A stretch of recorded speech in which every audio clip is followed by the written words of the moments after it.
Hey, welcome friends. Happy holidays to you. Live from Studio 5, just outside of Ocean City, Maryland, we resume our Slant Alpha adventures with a brand new plane that we're going to be doing a lot of Slant Whiskey flying in, although I don't know how much we're going to be doing tonight. This is going to be more of a tinkering stream, I think. I don't know how exciting it's going to be. But this is the FlySimWare Learjet 35A, and it honestly, I will be completely honest with you guys. I was not really watching this project at all. I didn't hear anything about it until basically it was announced for early release or pending early release, I take it. And however, as soon as I heard about it, I was like, you know what? That's going to be right up our alley, honestly, because that's going to be a vintage business jet that we can fly the old school Slant Whiskey way that would replace, in our hangar, the Citation CJ4, which is a business jet that we fly. And that's the kind of business jet that we have to say, okay, well, we're not going to be doing the Slant Alpha style of navigation tonight. We're going to have to take a little diversion from that, or a little breaking of that mold tonight. This is a business jet that we can fly, and we can definitely say, yeah, we're going to be doing that old school style of radio-based analog navigation. The aircraft is basically set up with old steam gauges. Now it does have, what is it, a Garmin 530 here. There's a couple different options of cockpit layouts that you can get in this aircraft. Obviously, this is something that we would, just like we did in our Coronado Mooney Ovation, we'd have this GPS here. We'll probably just use the message screen button to hide the moving map, and we would just use this for the radio functions, although the radios, I guess, are down here, so we may not even use it for the radio functions. I'm not even sure. Again, a project that I just became aware of over the off week. I guess the last time I talked to you guys was last Saturday, the 23rd. We did some FlySimWare traffic control, and I have had family, and I traveled for some family gatherings, and then I had family in town all this past week until just today.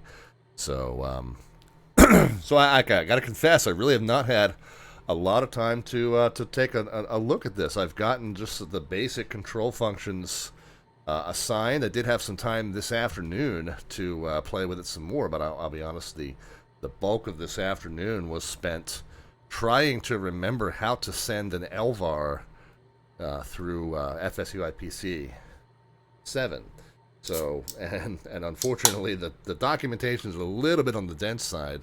Either that, or I'm a little bit on the dense side, or maybe both.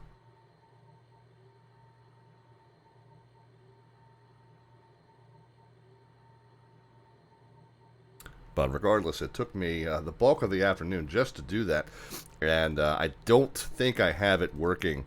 What I'm trying to do is I'm trying to get an LVAR for this steer lock button. If I press the button in the cockpit, we hear this nice satisfying click. I'm going to stop talking for a second.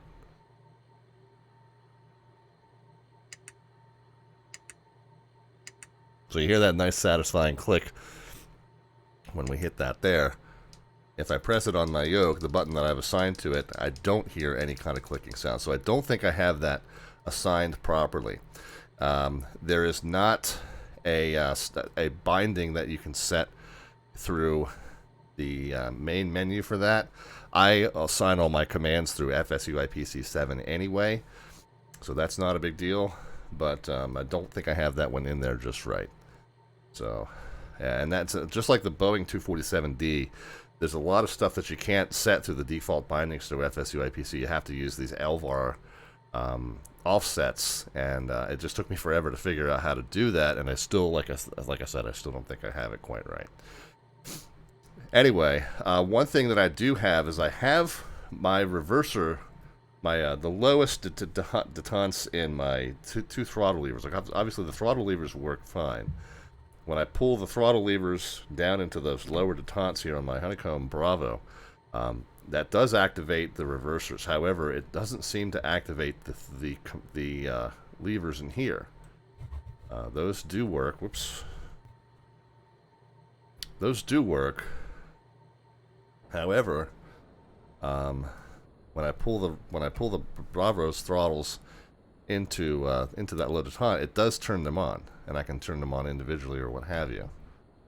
So that does work, but the animation of the levers doesn't work when I do it that way. So I don't think something's quite right with those assignments either. There might be a different way that I have to assign those. I do have the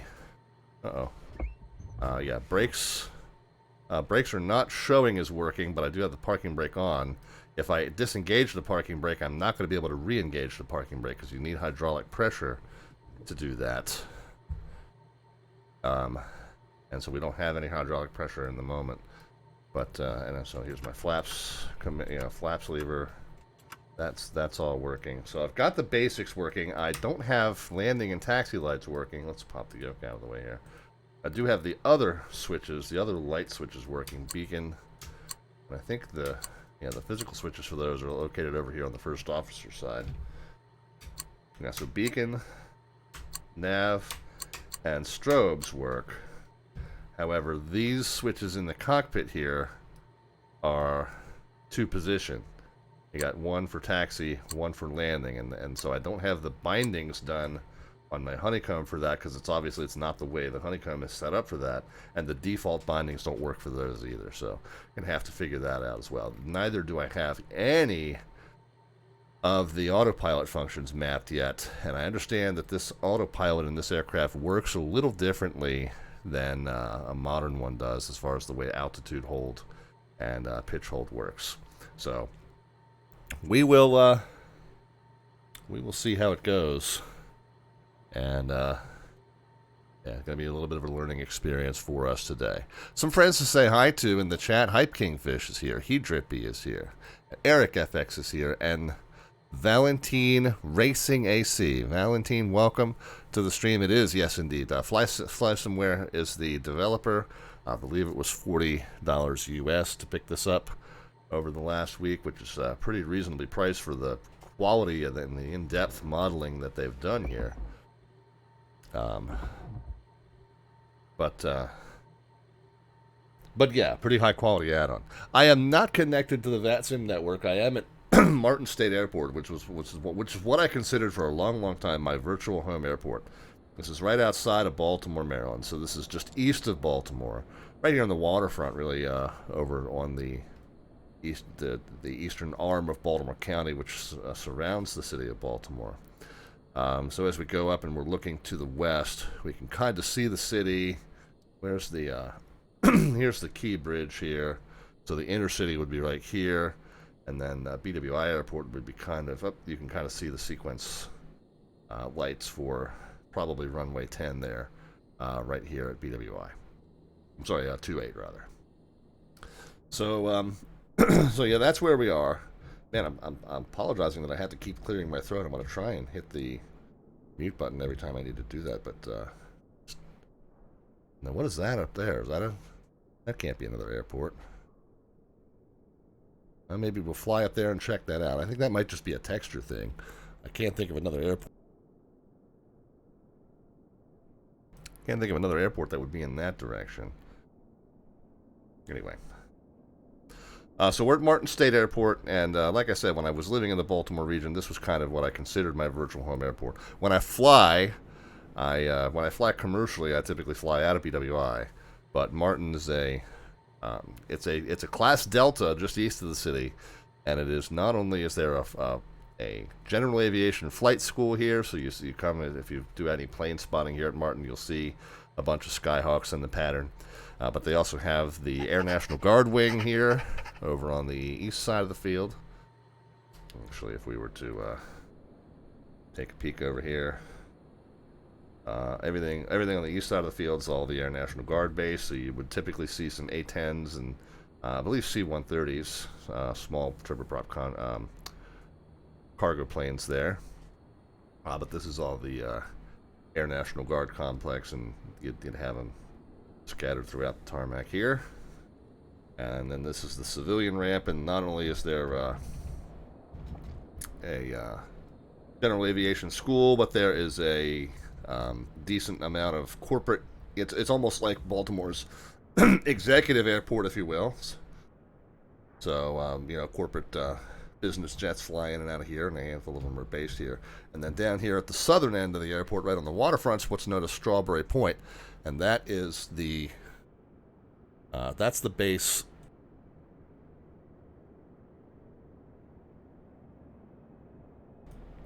That's the base for 3 different police agencies, law enforcement agencies, air units, aviation units are based there.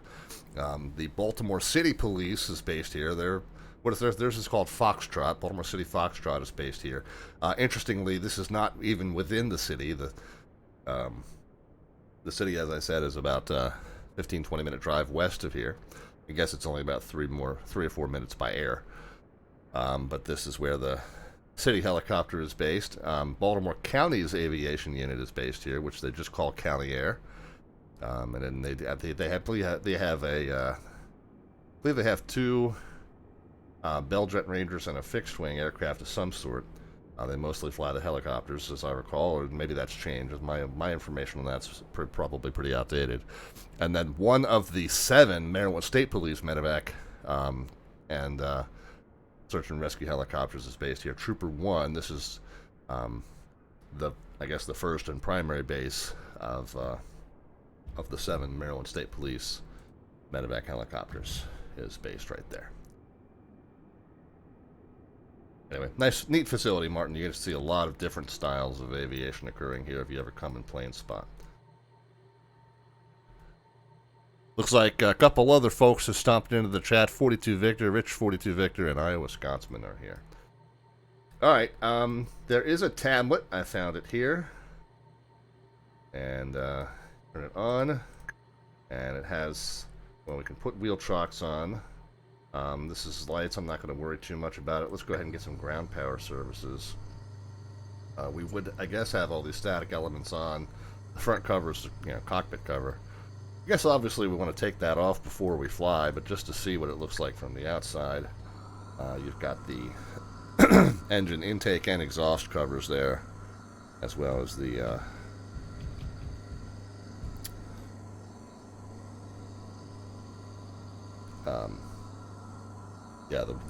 what you call windshield cover. But we can go ahead and get that off, and let's take the engine covers off and the BTO tube cover off. Let's keep the ground power on. There's a sound of the the ability to manipulate doors. There's some things going on in the cabin. You can manipulate those here. You can go back and click on them directly in the cabin, which will take you on a brief tour. This is the area where you can set up your payload, and you've got various folks that you can have into the cockpit. It's seat 7. I guess it's 8. 1, 2, 3. Yeah, 4 here, 5, 6, 7, 8. Didn't realize there was a middle seat back there. And certain seats you can have more than one. The co-pilot and pilot seats, they will automatically populate once you have the aircraft up and running. And of course they are visible. Actually, if we have this set like that, they'll be visible when they pop in. But they're also, from a weight and balance standpoint, they will populate into the payload. What do we have here? This is just weather, wind speed, based on the wind direction, so you get it broken down by your crosswind components, which is kind of a nice reference to have. We talked about that. This is your fuel. Interesting thing about the fuel is there's 5 tanks. There's a left and right wing tank, left and right tip tanks, and a fuselage tank. Pretty much everything comes in off of the wing tanks. And as a matter of fact, if you put fuel in the tip tanks, they gravity feed into the wing tanks. So if you were to lower the wing tanks, let's just put everything at 50%, and then just as you let go of that, you will notice that they start moving. And if you, matter of fact, if you bring the weight and balance up from the sim,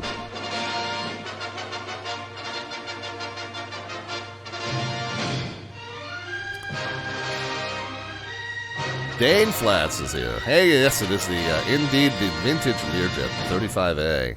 Says, I'm thinking of getting this plane when it comes to marketplace. Yeah, no, I picked it up right from their website. But anyway, what you notice is that the fuel from the tip tanks is gravity feeding. Doesn't even require the plane to be on. Is gravity feeding into the wing tanks. Now, I think if you needed to use the fuselage tank, there's a pump that you have to pump this fuel up into the wing tanks, and then everything draws from the wing tanks as far as the actual consumption. But yeah, these tip tanks are gravity fed, and they'll just drain right into the wings if you just sit here and let that happen. So so pretty interesting from that standpoint.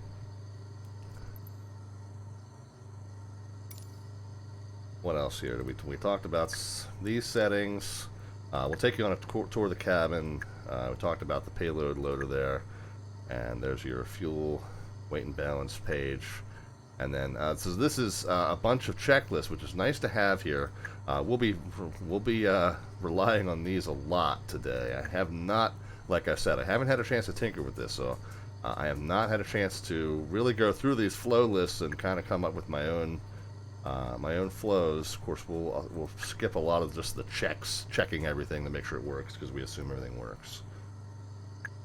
But everything is here as far as the checklists that you need, as far as the critical items to make sure that you've accomplished in each phase of flight, and you've got that all the way through there. And we can put the tablet away by clicking at the very top And then if you click on the tablet holder here, it just brings it back, and it takes a second to do that. And then you've got to power it back on. There, but we can zap it away, just get it out of their way. Dane says, I just wonder if you can do VNAV or at least LNAV. So it does have a 530, Dane, and then there's, if we go out here in the main menu, well, all right, I'm gonna not gonna do that for now. I'm gonna resume. But when you choose the plane, it comes with 6 different variants, or yeah, I think it's 6 different variants, 2 different actual external liveries, but 3 different versions of the panel, and they do have a little bit more souped-up Garmin units there, and I guess it will have somewhat capability to fly magenta line style. I'm a bit atrophied. I need a line to follow, says Dane. I have seen you fly all kinds of old vintage planes, Dane. I know you know how to do this old school navigation. You can't fool me, man. I've seen you. You know your stuff. But anyway, let's take a peek back here. Is there a variant without the Garmin? No. At a minimum, it's got the 530.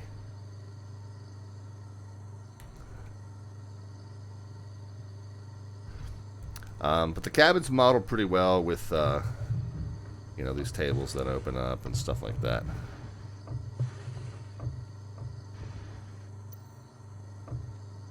So all that stuff's very nice, and you can pack and fold those away as well. Does the TV do anything? Do we have the ability to? Oh, okay, with the window shades that can come up and down.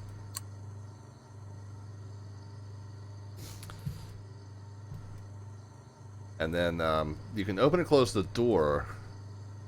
The door's got multiple steps, and I confess I don't know exactly what they are. I don't know if any of these open or not. But this table comes down for sure. Yeah, it really is kind of shoulder to shoulder in there. Yeah, I mean, you know, any you know, smallish business jet. I mean, if you were to get into the you know, a Cessna Citation, it's kind of the same way. And I have had the I've had the pleasure to fly in a Cessna Citation once, well, twice. I got to sit right seat on it on the flight down, and then I got to sit back in the cabin on the way back. This was years ago, and yeah, it's tight in there, man, especially for a bigger guy like myself. Yeah, when this plane came out, they didn't have flat panel TVs. We have to assume that's aftermarket add-on in the cabin. But there is a process to opening the door, and I confess I don't know. Oh, there we are. That's unlatch, and then this, maybe? I don't know. Okay, that's step 2. And then maybe this is step 3. Okay, there we are. And then there's a step 4, maybe? Good gracious. Yeah, I guess those unfold somehow if we look outside. Hold on.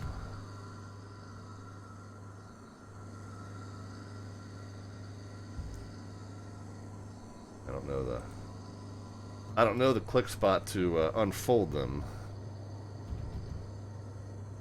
I believe they're unlatched in this position, but I don't know where you hit the click spot to unfold them. And then I guess to close everything back up.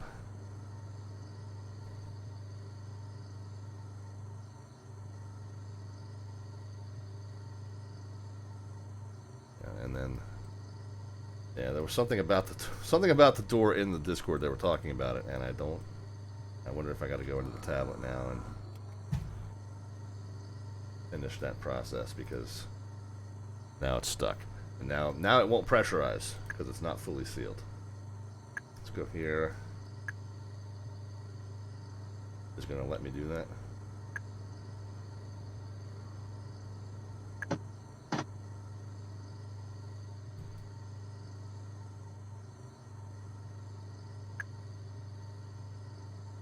Okay, did it finish? Tell you what, let me do this.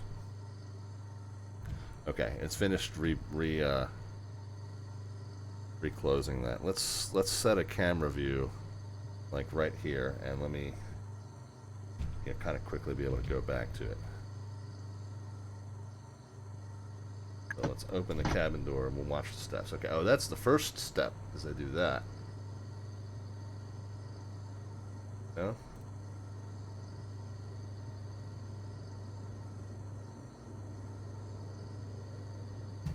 Alright, now I'm at a loss. Click on it.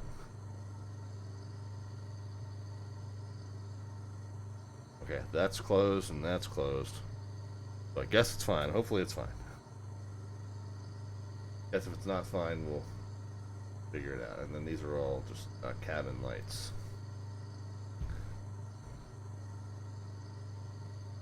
And those are all accessible there. Okay, well, hopefully everything is good and we can get this out of the way. We do have ground power, like I said. Let's just fire up the batteries.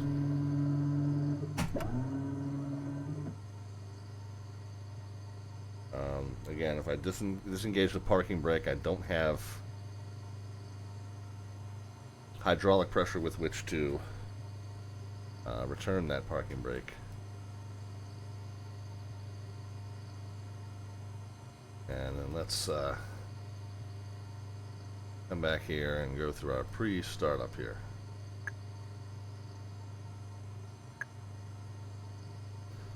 Covers engine removed. I think they mean engine cover there. GPU as required. Baggage secured. Cabin air damper. No idea where that is. Emergency exit secured. Hopefully, passenger briefing will just say that's done. Control lock stud. I'm not sure if that's model. Belts, harnesses, and seats. Okay, we'll say that's done. Parking brake is seat set and flight controls. Okay, we can check the flight controls, but they all work as advertised. Rudders there, elevators there, ailerons are there. I think if you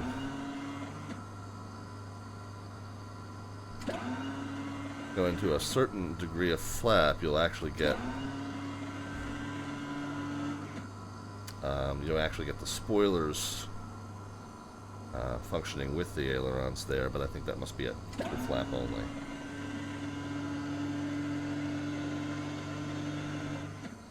Okay, so flight controls are checked and okay. So that's done. Pre-start oxygen system passenger mask valve. I assume it's okay. Oxygen pressure is probably fine. Circuit breakers are in. Landing gear switch is down. It's there's the landing gear switch. Yep, it's down in green. Emergency batteries checking on. Yeah, they're fine. Panel switches and avionics are off. Well, are they? Batteries on. Primary versus secondary. Looks like all this stuff is off, I guess.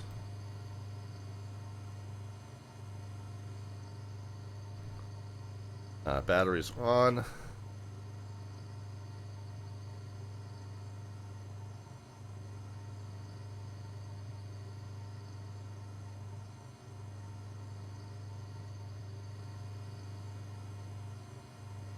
Okay, those are on. Pitch trim should be our primary. No idea. We're just going to assume all this is fine.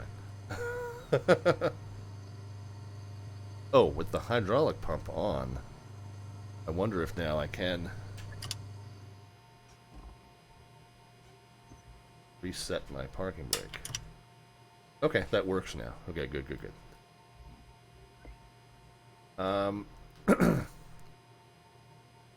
Anti-skid. I don't know where a lot of this stuff is. Some of this stuff might be over here. That's radio stuff. Good sound. Good sound effects, says Dane. Yeah, indeed. Jet pumps are. Oh, anti-skid's here, so that's on. Jet pumps are down here, I think. Yeah, those are on. Standby pumps are there. Jet pumps are on. Static sources both. Emergency pressure. Air. Pilot's altimeter normal. Batteries are on. GPU's connected. Inverters Inverters are on. Emergency lights. Sure, we'll just say the emergency lights are on.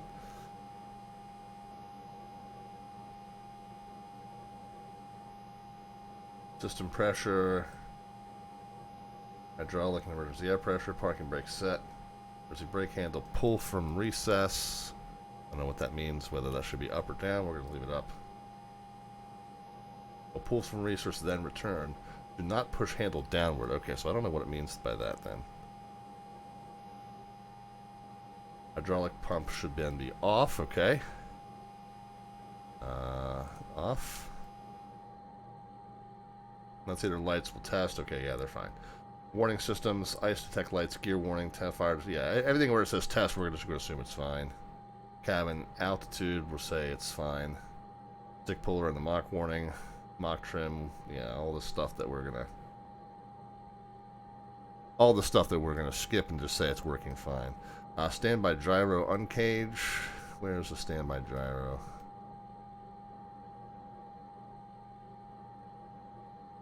Okay, here's the gauges for the hydro pressure and the emergency air.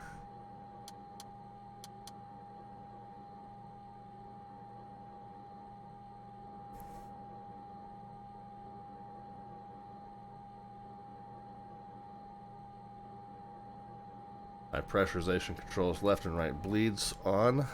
Pressurization's over here, I believe. Cabin air should be on.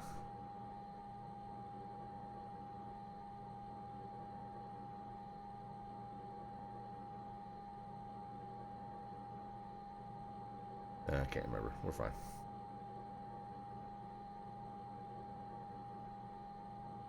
Cabin controller should be set to the cruise altitude.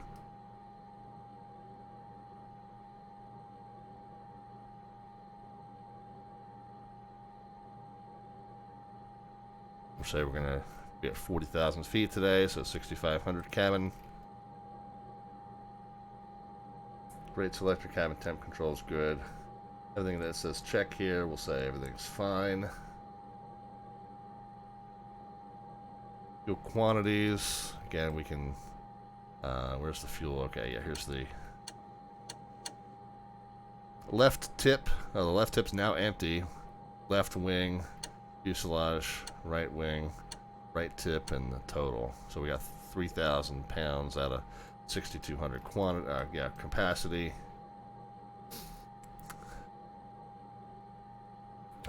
Cross flow, and my pumps. Cross flow's closed. Jettison's off. And we don't know. I don't know how to calculate our V speeds. That might be something we'll have to come back to. Cabin's door is secured and light out. I don't know where the cabin's door's light is, but is it secured? Yeah, I think so.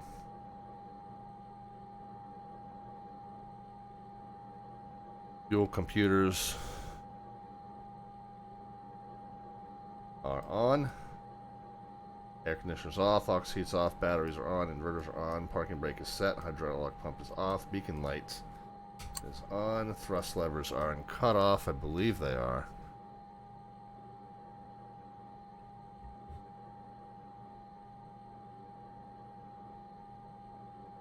They're at full idle, but I think there is a lower...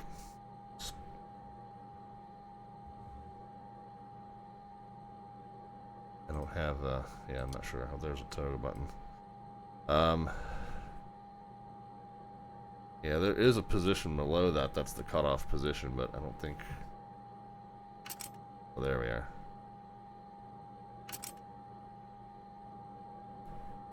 It's finger licking good. Good fixins is here. Lear. Yeah, quit leering at my plane, man. Thrust levers are in cutoff. We'll go the engine start. And where is the starter selector?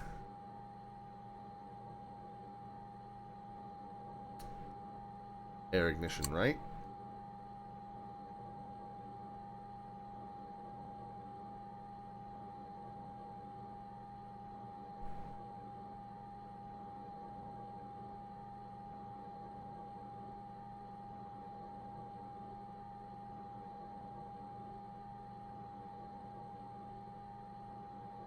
How do I know things are happening?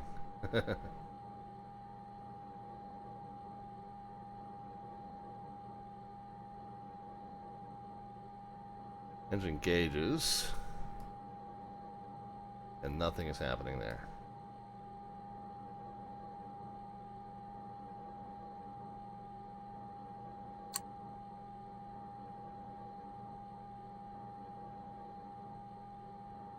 Oh, here's all your tests there.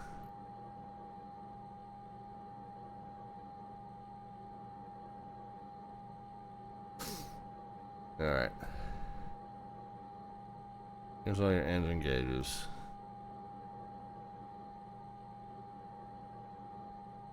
Have bleeds.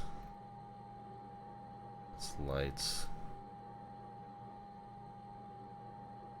Generators are the starter, Dr. Monaco. Oh, there we go.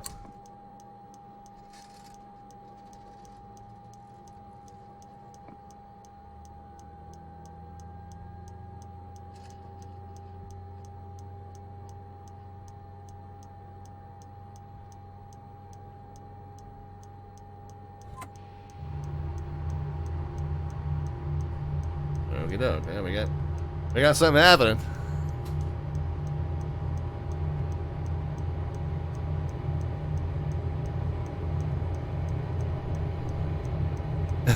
Some good old school tech. Run a generator backwards and hits a starter, right?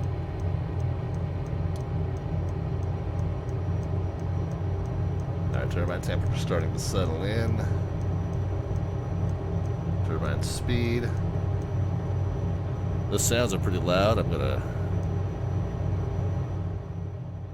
cut them down a little bit here.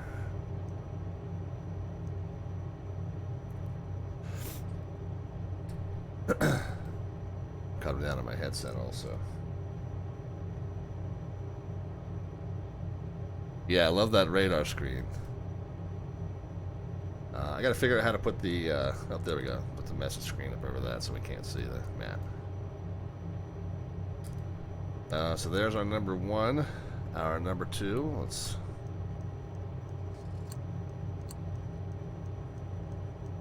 go ahead and get our right generator into generation mode.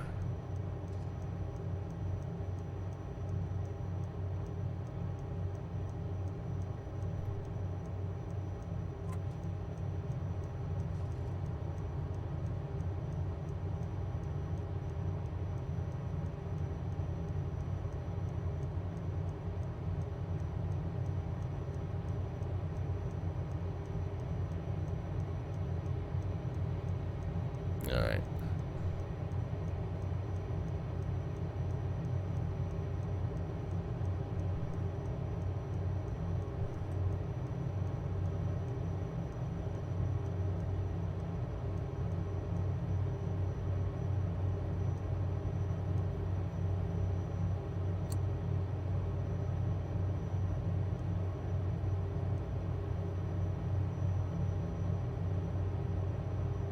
Everything's stabilized up there. Get that in the generator mode. Flaps, we're going to set flaps 8 for departure. Hydro pressure.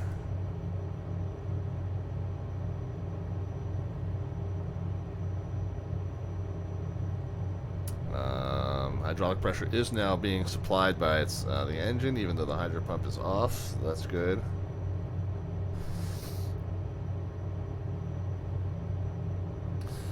Okay, GPU can now be disconnected. Let's go ahead and do that. Apparently that's been done automatically for us. Start gen switches go to gen. Battery charging, starter disengagement, voltmeters and ammeters, everything up here look good. I'm not sure what normal ranges are, but it looks like they're okay. And I would say we started. Let's go through our avionics are set, radars are standby, circuit breakers are in, coffee and oven as desired. That's very important to the business jet. Fuel control governor, not sure what that is. Windshield heat, lights is required, anti-skid on and lights out. Anti-skid light is here. not sure what the light is, but it seems to be out. No smoking and fasten seatbelt sign. That's down here.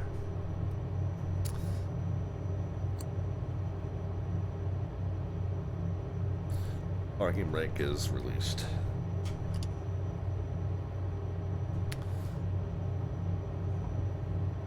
Alright.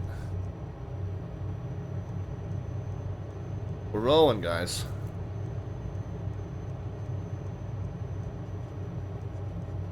And again, we're not connected to VATSIM right now, so no need to do position reports.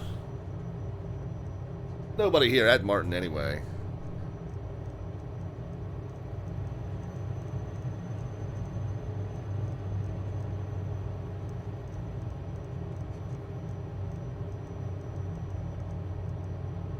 I guess before I roll out too long,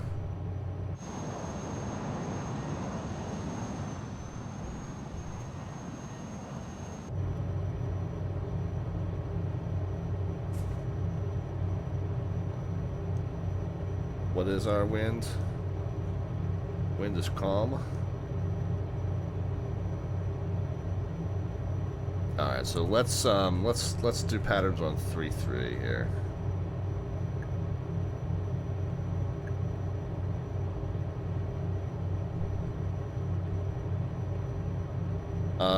Real quick.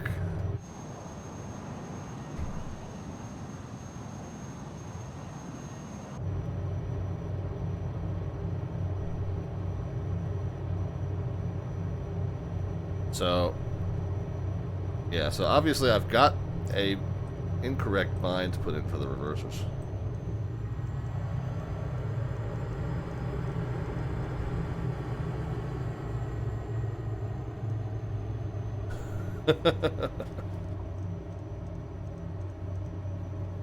That's alright.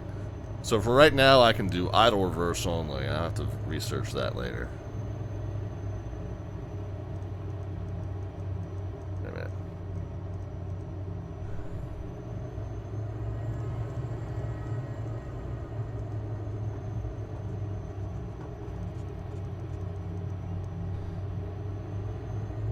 Alright. Controls, instruments. You know, again, I don't have the V speeds. We can set our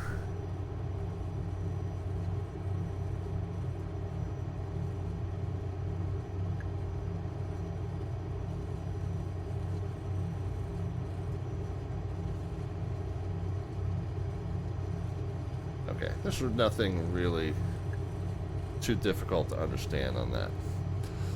Let me, real quick, if I can, just for the additional guidance, I'm going to tune the ILS for Martin States 3-3. Hang on. I'm trying to do this on the roll, and I couldn't get it. Couldn't get it. Where are we?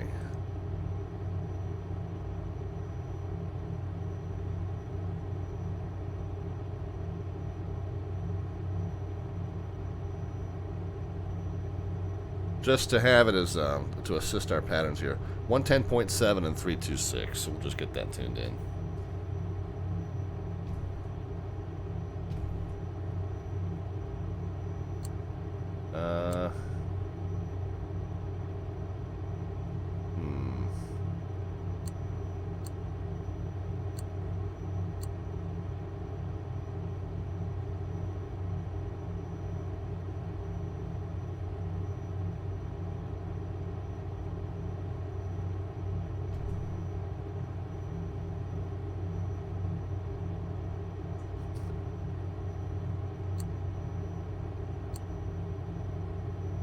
Aha, avionics master. That's probably important to have.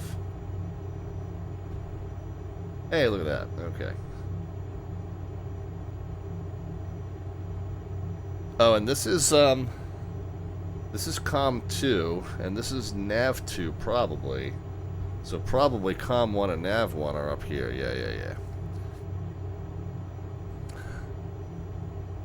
All right. So here we will need to use the Garmin as our COM1 and NAV1 stack. And then there's our transponder, which is right there. So COM 110.7.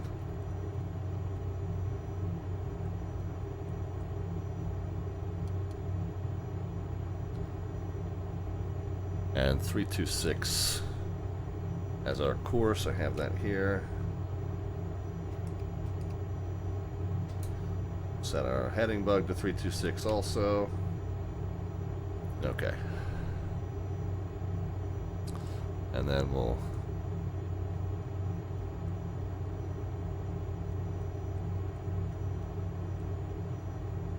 .22.8, but oh, the other thing to test real quick. I'm not connected to VATSIM, but let's. Whoops, where'd my vPilot go? Okay, so that does indeed receive on both.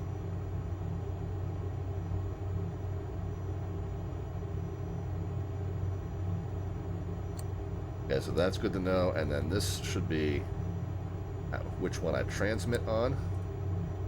I can't seem to turn receive off on VHF1 though. That's a problem. No, so that transmit. Selecting which one to transmit on does not seem to work.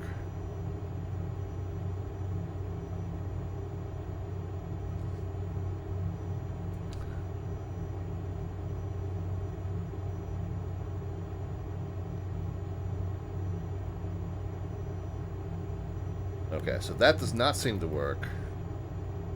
And I can't turn that off, but I can turn this off. So we can monitor the second radio, but we can't use it like we do where we have two sets of standbys.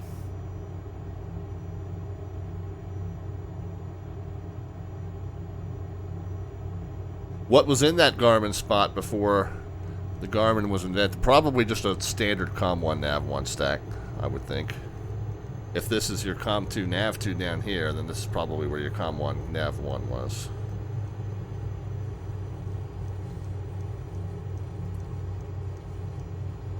And of course, you know, to some extent, Dane, that was all, you know, operator specific. You know, the panels, aircraft instrument panels are modular, so they're customizable, highly customizable.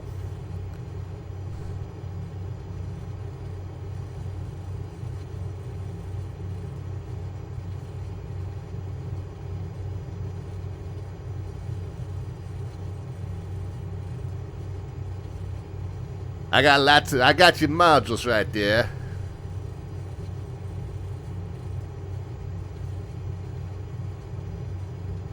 I got lots of modules for you. $35. $35 for these hot modules. Totally genuine modules.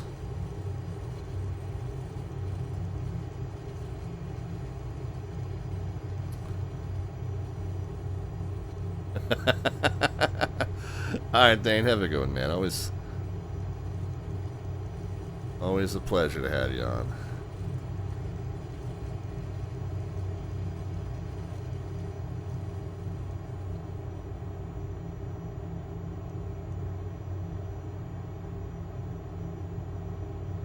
Alright, strobe lights. Oh, nav lights I should have had on this entire time. Let's go ahead and get the taxi lights on. Yeah, I would think stall warnings we would want on. Let's go ahead and go 2 forward here.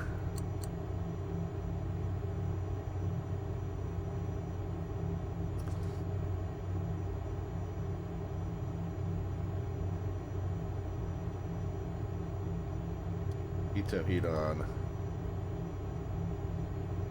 Oh, there's your static source switch I was looking for earlier. Okay.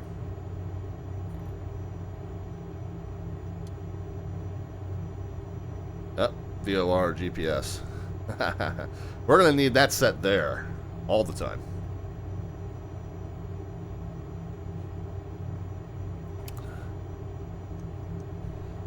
Alright, friends, here we go. So, strobes on, landing lights on, pitot heat on.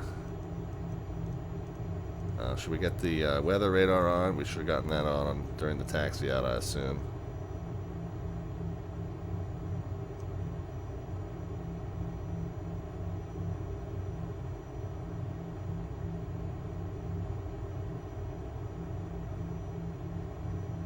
We got the map, we got the weather. That's kind of cool.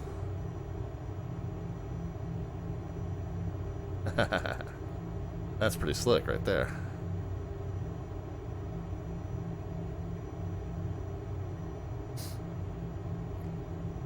Okay, we got the... Oh, that's the easy. 200 and 150.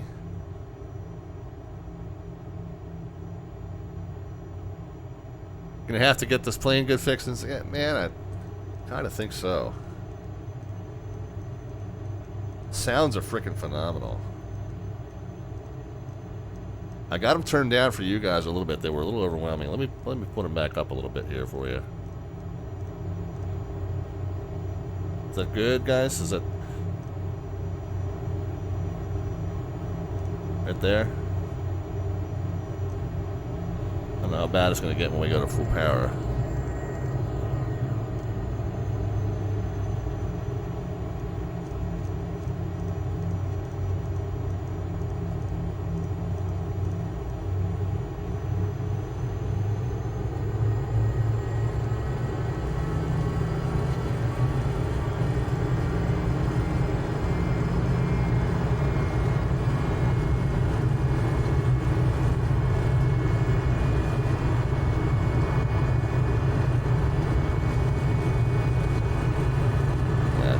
Don't know what the V speeds are. Kind of feeling it. Kind of test piloting it right now. Gears coming up. Man, she wants to go. She's already through 200 knots.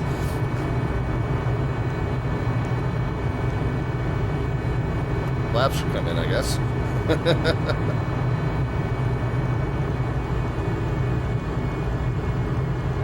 And we're gonna draw the power way back then.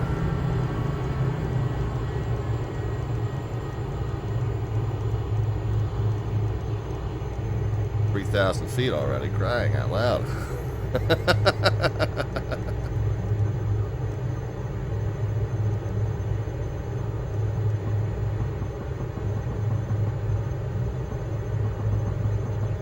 Yeah, Lears do love to get moving, huh?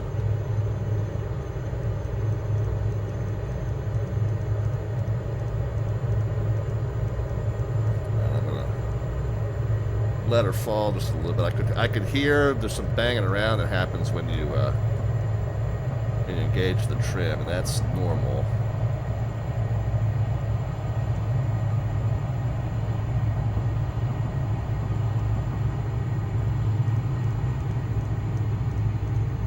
I'm gonna bring the power way back here. Still kind of picking up altitude.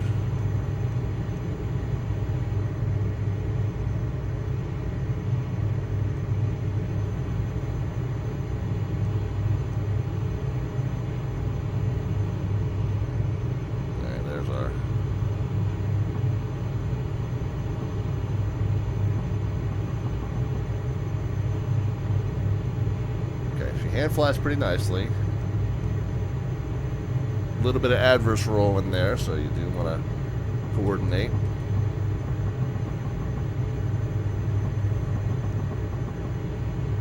Here's Hartmiller Island. It's kind of our base turn. The final reference is the eastern tip of that island, straight in.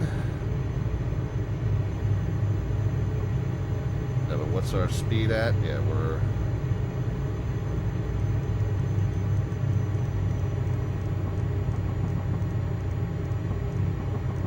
very high for our position here. Where's 200? We're just under 200 now, so we go ahead and get that flaps 8 back out.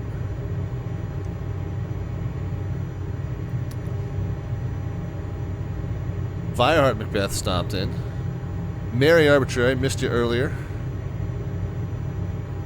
Welcome.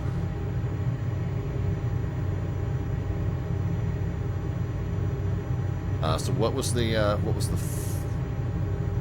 laps 20 is 200 also, so I can go one more notch, and I can't go to 40 until 150.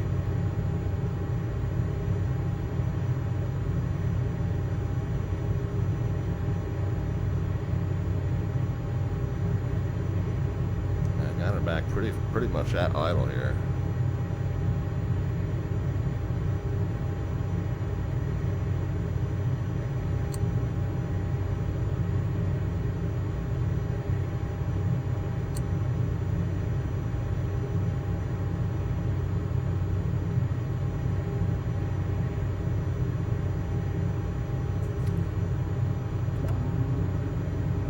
Notch of flaps coming in.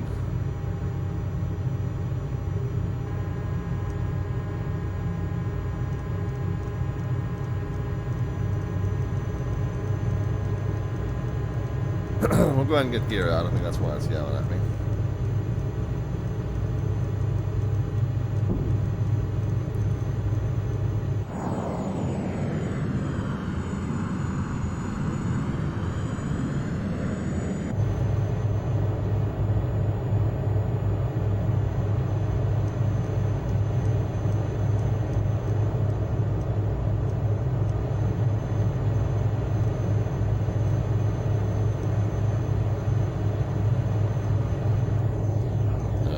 I do have the landing rate meter running, but we're not going to do contests today. We're lowering glide slope here. I need to level it out.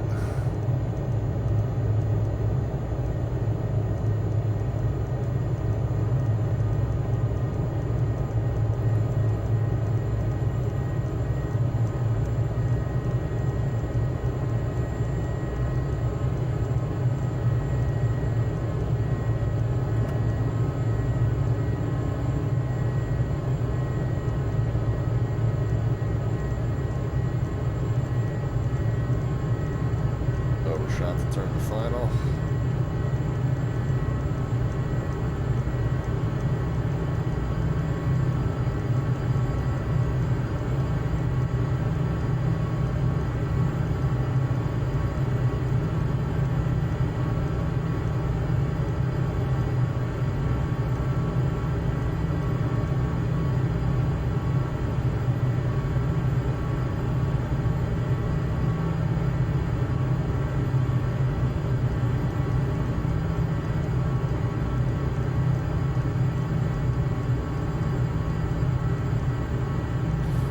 Likes to be kind of held nose up at this speed.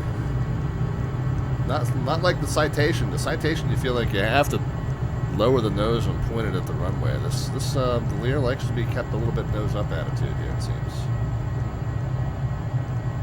Citation's a different animal in that regard for sure.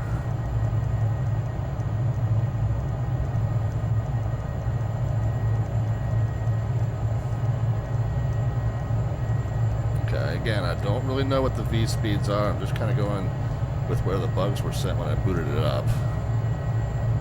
Feels about right as far as final approach attitude here. Feels about right.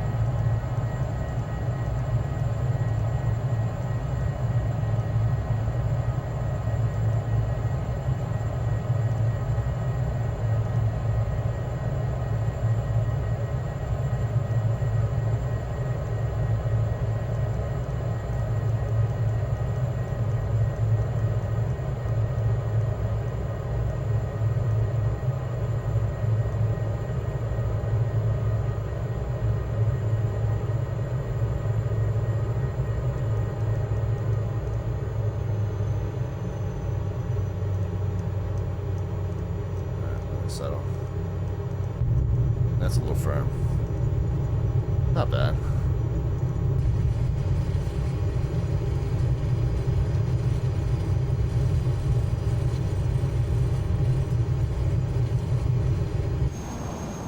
So I got the buckets open, but I don't know how to run those up at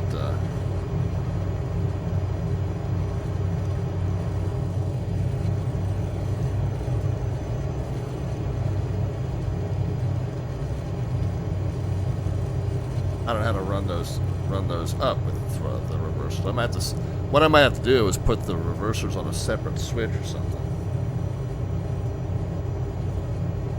Activate the reversers and then throttle forward.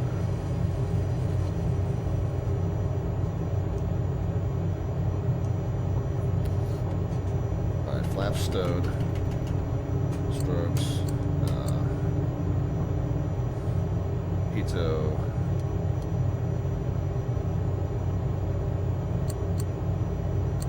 Landing lights. Yeah, fire art, it's hand flies nicely. There's just a lot of stuff I need to get mapped onto the yoke yet. and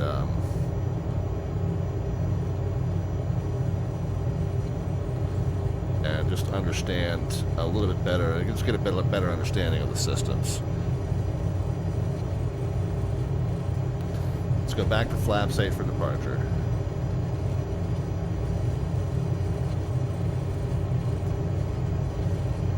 So I need to get some more stuff mapped onto the yoke. I need to get an appreciation of her V speeds. And again, this is early access, so it kind of shipped without a manual and a lot of references. Of course, there are some real world Lear 35 manuals out there you can refer to.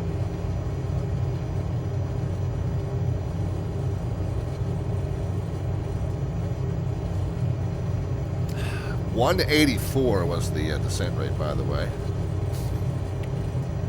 So I flared her, held her up, pulled the power out, flared her, held her off. I was trying to let the nose come down and let the plane settle in, and I didn't get the timing of that right, but I think I got a better feel for it with that first landing. That maybe we'll see if we can do a little bit better this time. And again, not doing the contest today, but just for your guys' reference.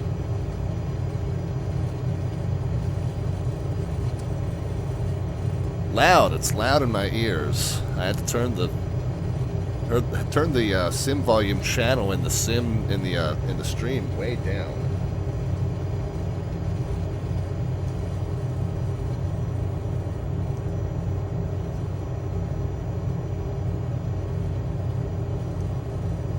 Okay, steering is on, so that's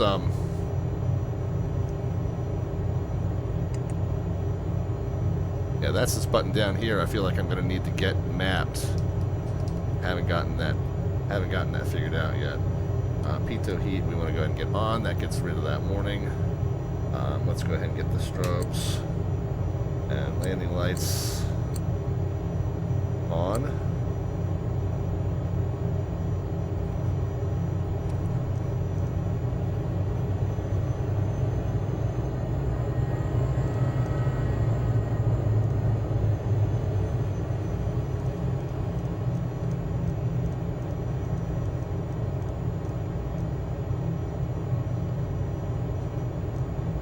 I had an angle of attack gauge here too. That will help me. I'll on this second approach, I'll see if anything registers on this angle of attack gauge.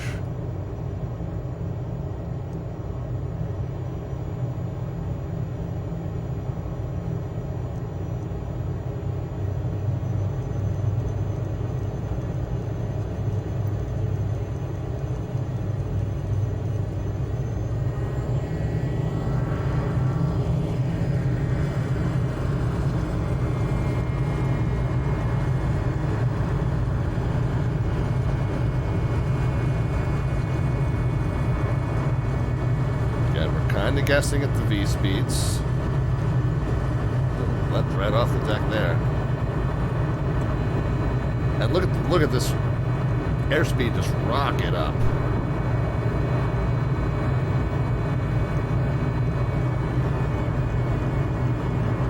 So I'm gonna get out of the power quite quickly.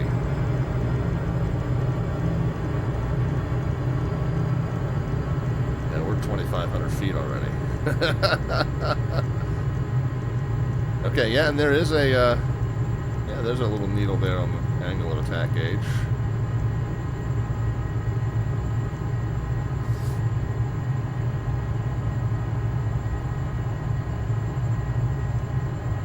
Let's get her back down to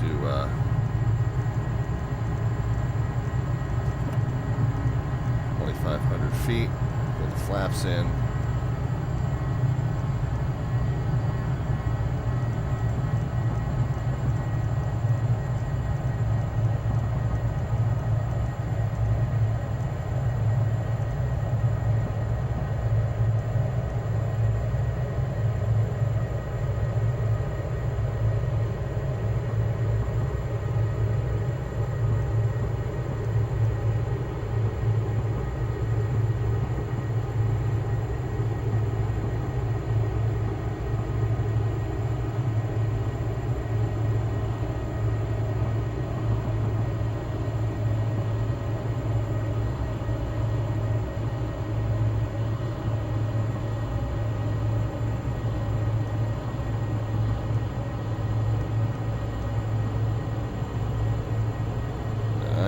use Hunt Miller Island as our visual reference, but we do have the ILS tunes for guidance as well.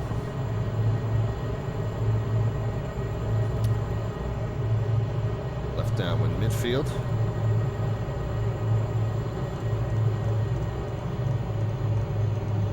Let's get some power out.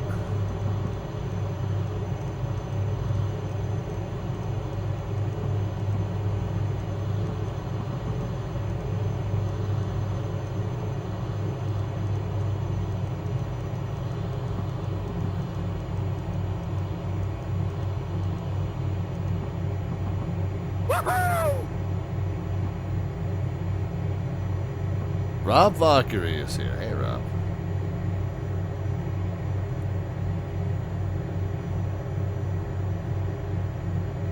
Alright, we're through 200. We'll go ahead and get that first notch of flaps in.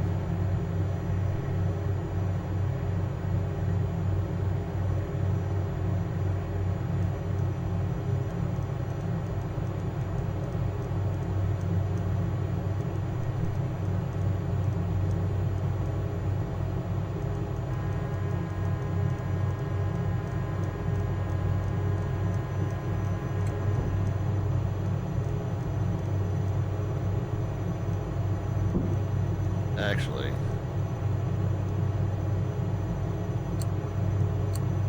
port silencer here, okay.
Didn't overshoot the turn as badly this time.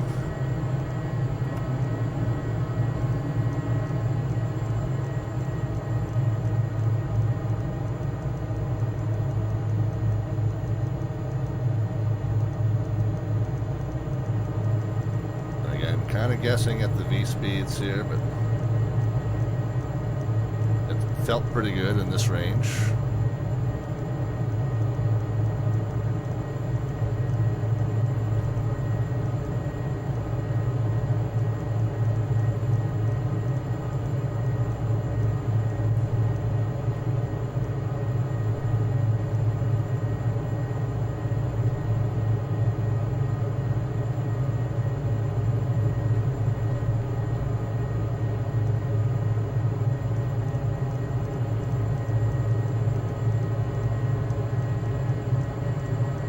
Down in green. Flaps are set, checked.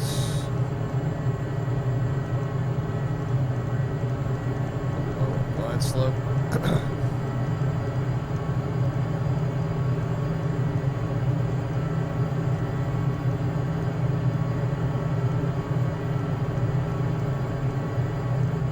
Lines going back in. Still, I keep wanting to lower the nose like I do in the Citation. This thing wants the nose held up a little bit.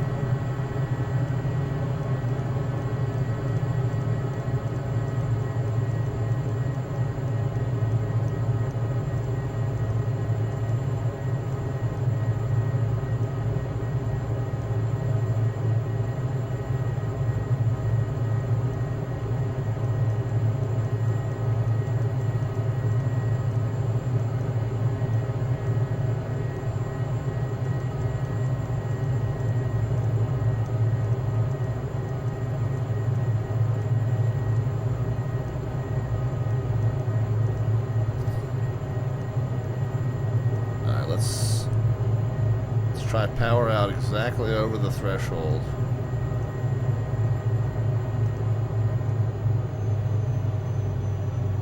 And just let it settle in. Yeah, still a little on the firm side.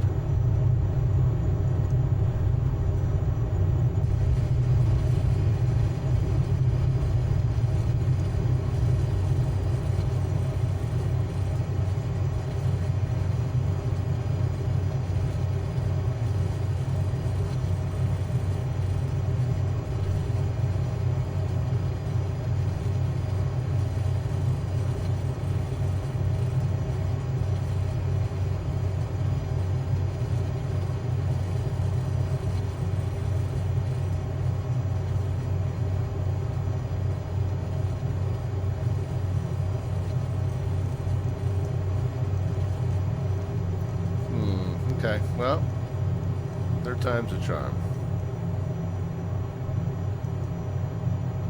Power out exactly over the threshold seemed fine. Just a little bit more of a flare than maybe what I did that time.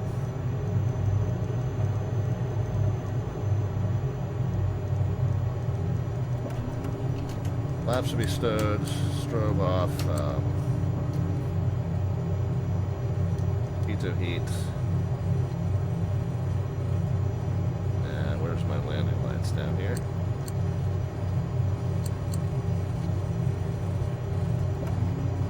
Go ahead and set flaps 8. Came in a little firmer that time. 217 was what registered. 217.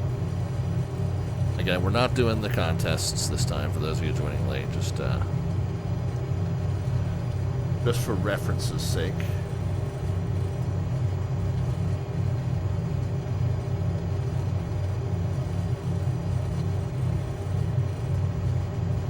Man, I'm at idle and this thing just wants to roll, roll, roll.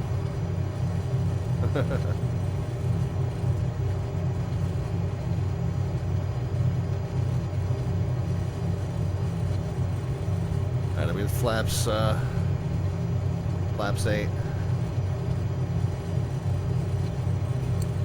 Strobes. Pizza heat.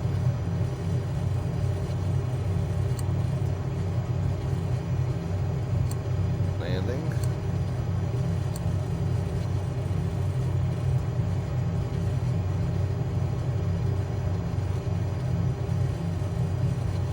Got that on pretty early.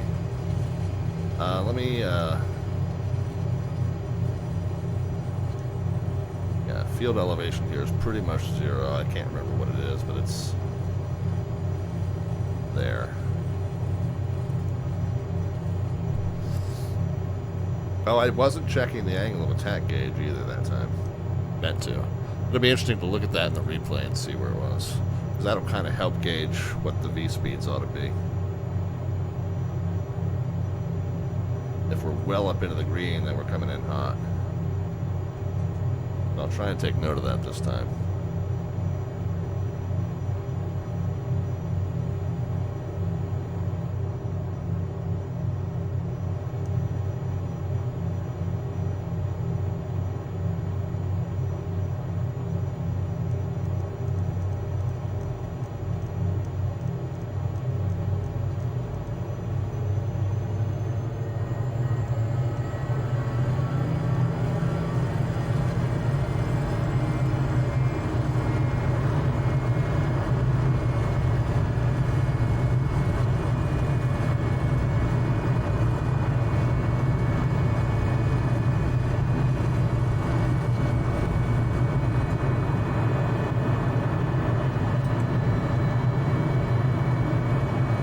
Pitch up nice and aggressively to let that speed not get out of control.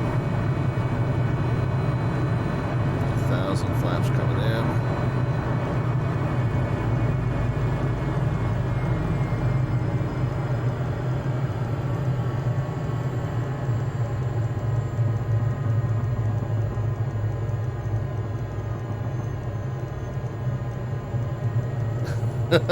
Just in time for the rotate. Yeah, so this is third time, DJ D. Cool. Welcome. And we're already up at 2,800 feet. He just loves to go, loves to go.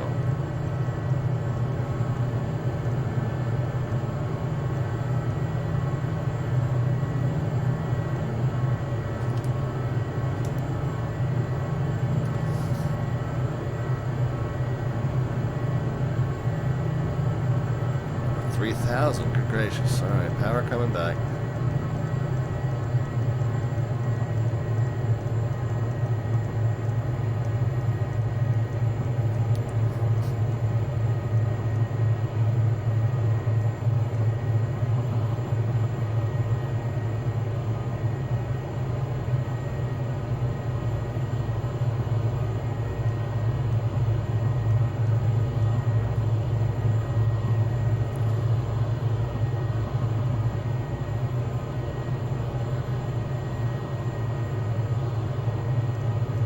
See if we can get a good shot of it here, at least for you.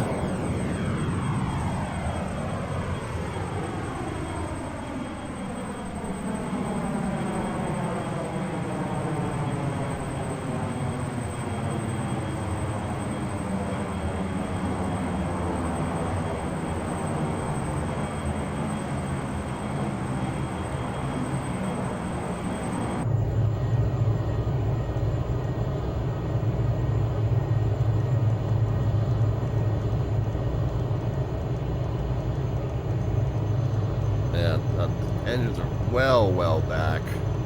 We're still climbing 3,000 and 200 knots easily. This plane just likes to fly, man. It's a hot rod. So let's get one more landing in, and then maybe we'll try and mess with the autopilot features a little bit, functions a little bit.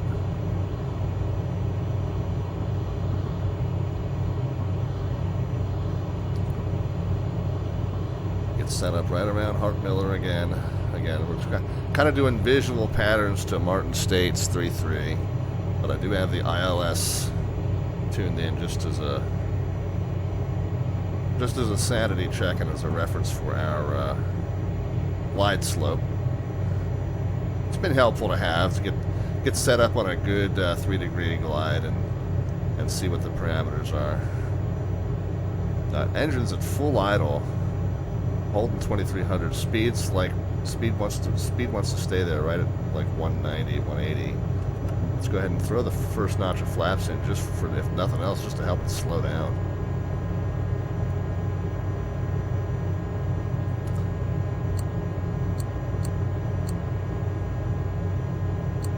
Okay, so that horn silence doesn't do anything.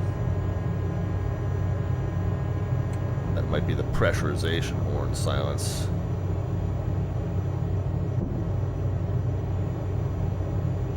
It did not silence the gear horn. The switch to silence the gear horn is this knob over here with the round handle.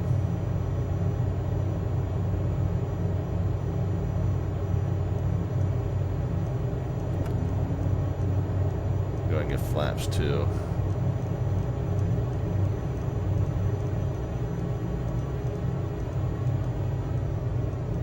Yeah, kind of overshooting the turn worse this time. I saw that localizer was about to fly past me here.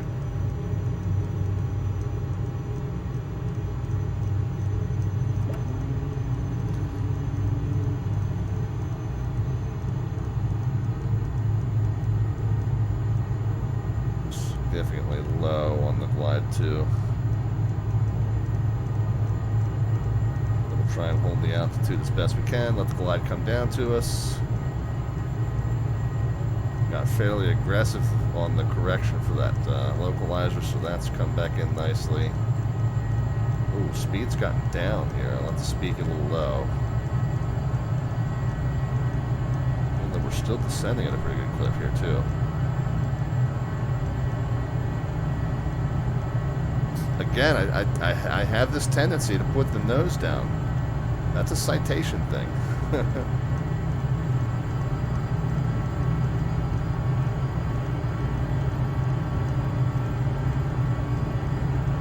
So used to flying that CJ4.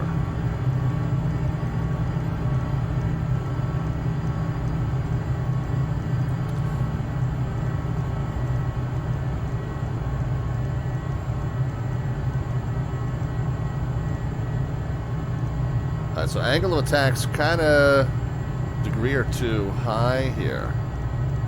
So you, for final, you know, really your final, you want it in that yellow range, I think.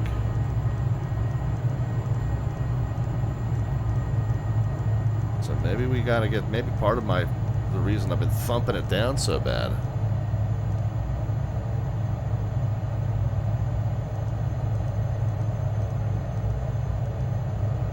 Because I'm just coming in kind of hot here. Let's get it down closer to this first bug, that 120. Again, I haven't calculated V speed, so that's part of the issue is I'm just kind of feeling my way through. All right, back on glide slope. Speed come down closer to the 120. Even at the 120, we're a degree or two above the critical angle of attack. Or the warning area for the angle of attack.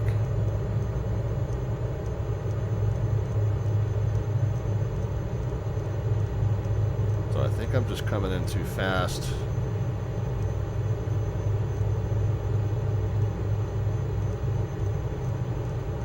Power out.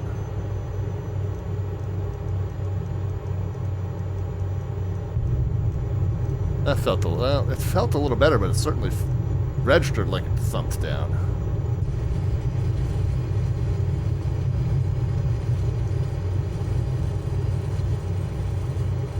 Oh well. I felt like the execution of that was better, but I think what we learned was the approach speed is probably going to be more like a 1, or the ref speed is going to be probably more like a 110.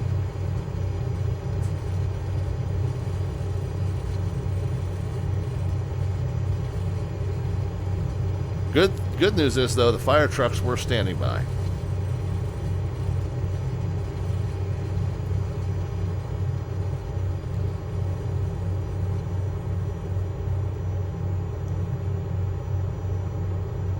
Yeah, Ori Darkman says, that is a firewall of switches and knobs and dials. Yeah, it is. This is,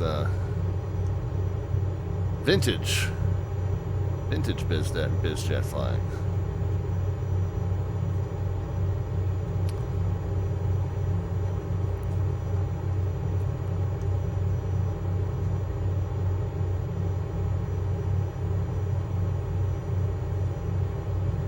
Canceling reversers, stowing flaps, strobes off, pitot heat off. I'll tell you what, before we run back down, let's take it back to the ramp. Let's see if I can get some of these switches mapped into my controls.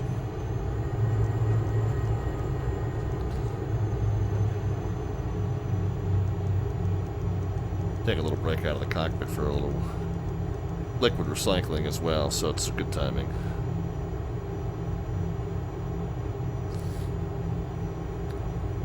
Here's our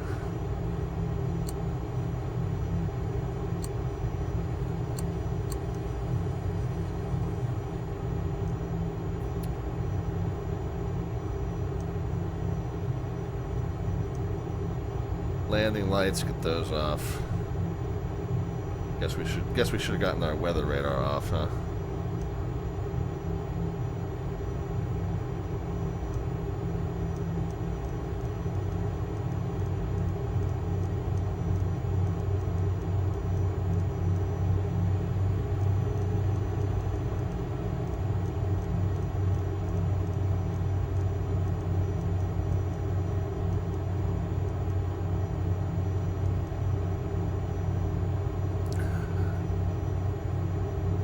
Okay. Parking brakes back on.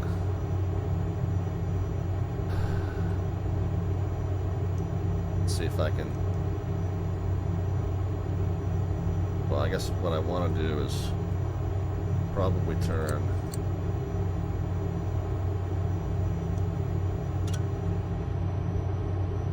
all that stuff off first.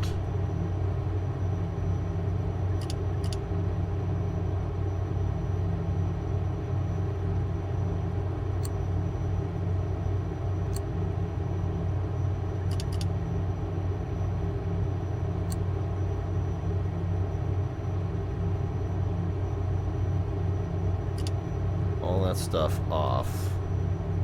Cabin air I never turned on.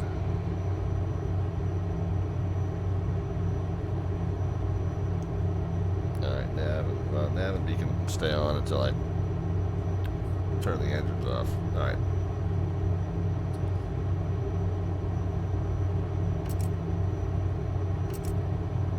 Okay, so those are now into cutoff.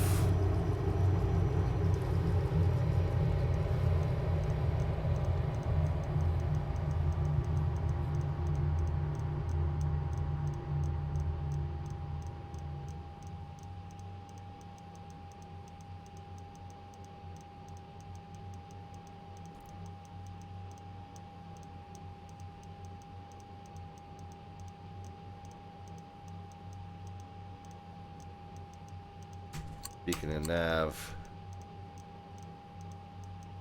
And then let's hook the GPU back up.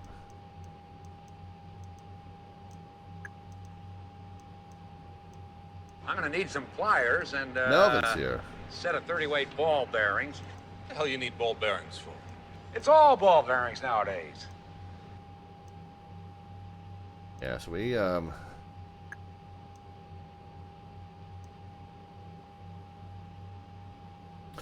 inverters. Should I get the inverters off?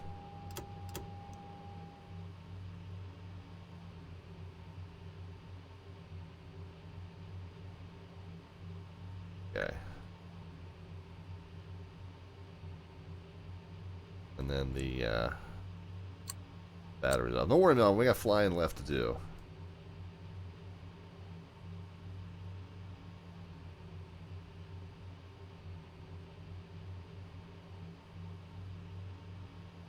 Oh, and by the way, again, not playing the game tonight just because it's just testing.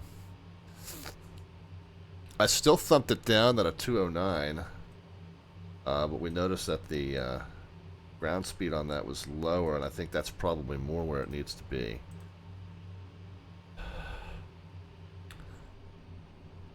Oh, and we said we were gonna. Yeah, let's get back in here. Let's get the tablet back up because we do want to set wheel triangle. Let's check the static elements here and get this all put back on. Trucks and all the engine covers. Don't worry though, we do have more flying left to do. I'm going to take a quick break out of the cockpit for a little liquid recycling, and I think we'll come back and we'll maybe see about trying to get some of those controls assigned, like pitot and landing lights. And then we'll maybe see if we can start messing with some of the autopilot functions, which we haven't messed with at all. But yeah, it's the FlySimWare Learjet 35. Brand new this week. It's still in what they call early release. Hasn't shipped with any manuals yet. Manuals or tutorials. So we're kind of winging it, as they say, pun intended a little bit. But we'll come back and play with it a little bit more right here after just a brief intermission on the Slant Alpha Adventures channel. Got real quick couple of announcements to make. Of course, we typically stream for you Mondays, Wednesdays, and Fridays at 7 p.m. U.S. Eastern Time. And we will be back with you again. When are we coming back?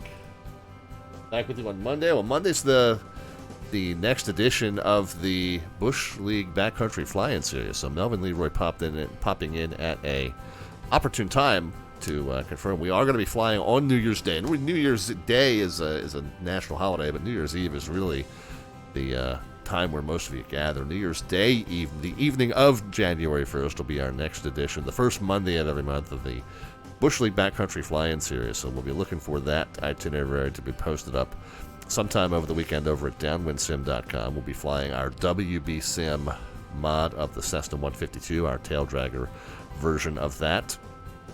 So we'll see you Monday at 7 for that. But we will be back with you in just a few right here on the Slant Alpha Adventures channel. So sit tight, lots of flying left to go, guys. I'll talk to you in just a couple moments.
Hey friends, back with you. Thanks for hanging out with us here on the Slant Alpha Adventures channel. Doing a little flying in the brand new, in fact, early release version of the FlySimWare Learjet 35 Alpha. We are live from Studio 5, just outside of Ocean City, Maryland, and in the virtual world, we're just outside of Baltimore, Maryland, here at Martin State Airport. And flying this brand new, old Learjet. Let's leave the chocks on. We can take the covers and stuff off.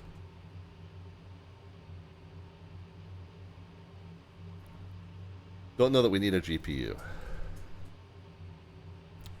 Okay. So what I've found is that I have my on my Bravo, when I pull the throttles all the way into the bottom position, that engages the reversers. However, it doesn't engage reversers here. I wonder if... Yeah, kind of the same.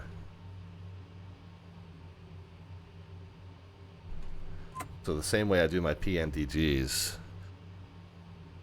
Yeah, so that's what I think I'll do. How's it flying, says A327. It flies really, really nicely, actually. So if I feel like... You know what I might do?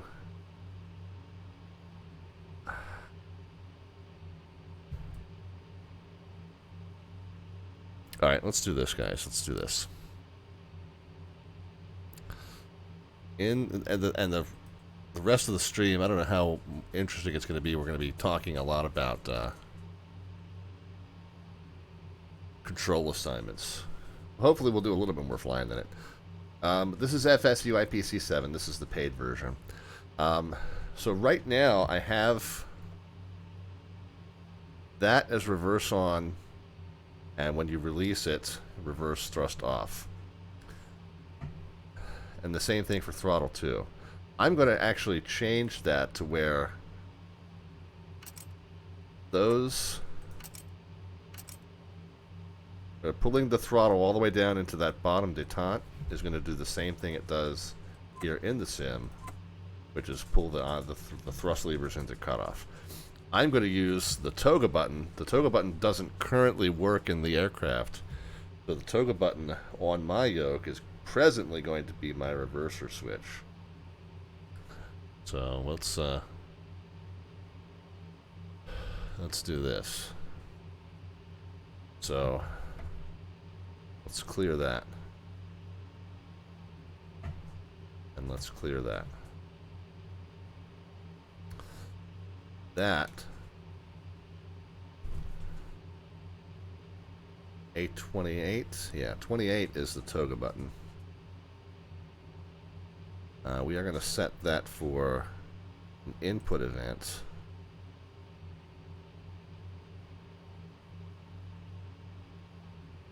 No.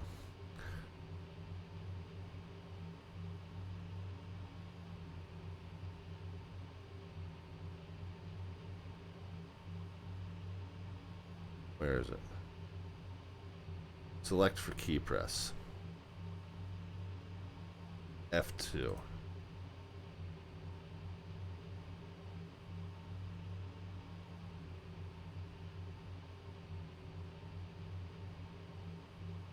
Key press to repeat while held.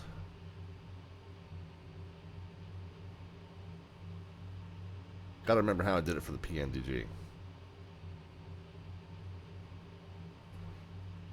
Maybe nothing.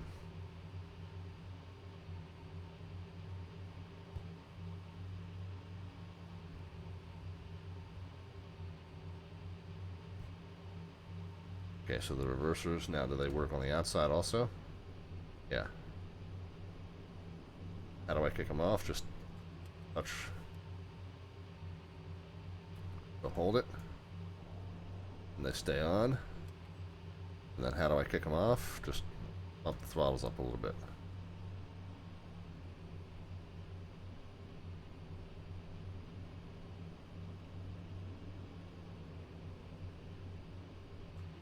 Okay, and that doesn't work if I'm outside of the cockpit.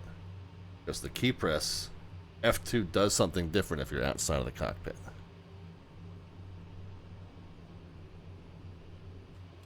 Okay, now.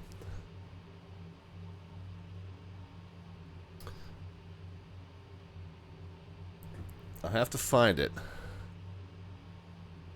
in the Discord.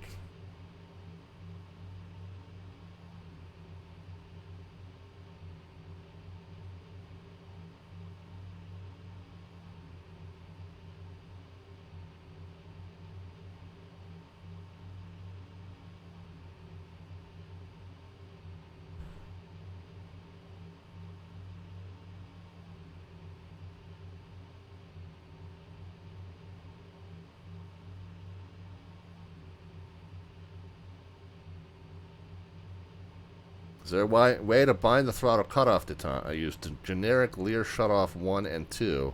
Setting that to 1 moves it to cutoff, 0 moves it to idle. Okay. So this is where we're going to have to kind of get a little fancy here. We're going to go ahead and close this up. Close that up.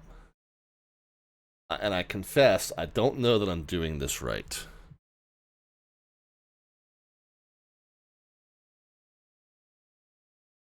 I didn't get this to work earlier.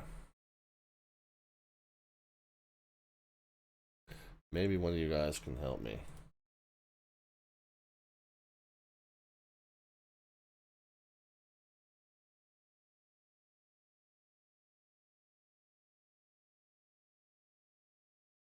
And hang on. Just going to make a backup of my FSUIPC INI file.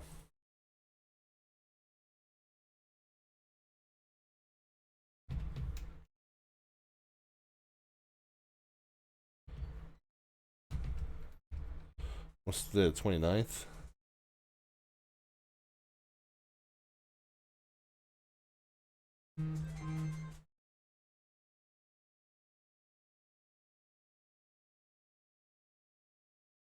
Okay.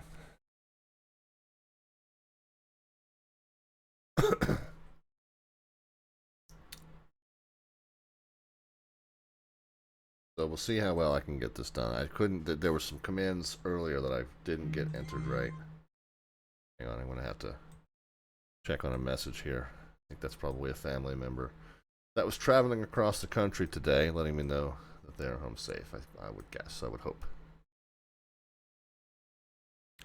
So, yeah, so A320 Simmer at Mr. 26.2 stopped in. Yeah, the plane flies beautifully. I love hand flying it. Sounds are fantastic. Animations are very good. Cockpit looks the part for sure. The sounds were a little on the hot side. I felt I had to turn my sim sounds down in the stream. But yeah, it's fantastic so far. Okay, so that's set for the key press, and this is the offside. So this isn't working. This is supposed to be that A009 is supposed to be the steering lock button. That's what I was hitting on in the virtual cockpit, and it was working fine, but didn't seem to be working when we did it. But let's add these offsets, and let's just see if we can make it work. Elvar, generic, clear, shut off 1. We're going to call it an unsigned byte, aliased as A010. And then 2 will be 2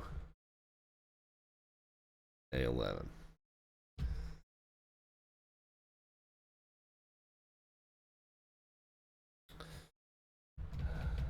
I'm going to copy that. We're going to need 4 of them. 32, 33, 34, and 35. I'm a little bit screwed because I don't remember what button presses it was.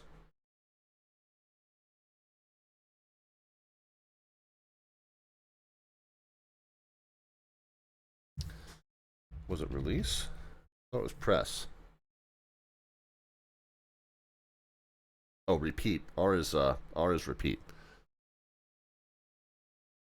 Good Fixin' says the store is back up, guys. We were trying to go get that plane, go get it. The R is repeat. Yeah, see all these that repeat as you hold them are listed as R. Well, while I'm looking, I had the question for the PMDG. How did I set that up with the F2? E247, CJ4, CJ4, C152. Okay, here's the 737. Okay, so I had... Oh, well, good news is Alpha 23 and Alpha 24 are the ones we're looking for.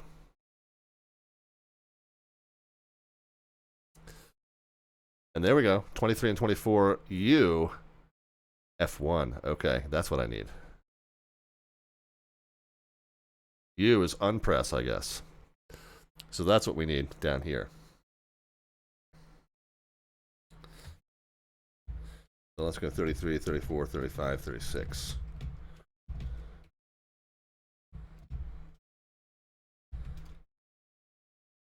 Key press F1, but let's... I'm assuming that's... I'm assuming F1 is one less than F2. But Alpha 28 is the toga button. But let's come back up here. 113 is F2. Yeah, 112 is F1. Okay, so that works. And U is unpress. So these two are going to be...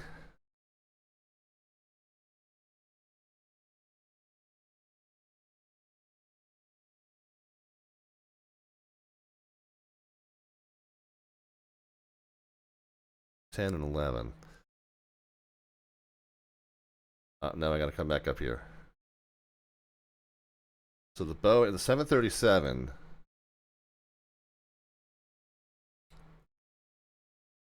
RA-23, RA-24, UA-23, UA-24. So RA-23, RA-24, and then UA-23, oops, and then UA 2319! 24. We have a 2319! Candy Monster's here. Red alert! Red alert! Red alert! Red alert! Red alert! And then these comments will be re-added back in if they do what I want them to do anyway.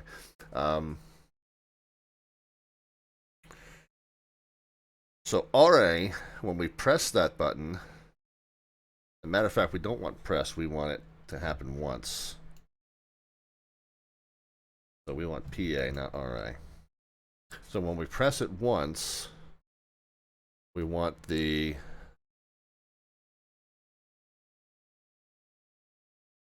cutoff set to 1.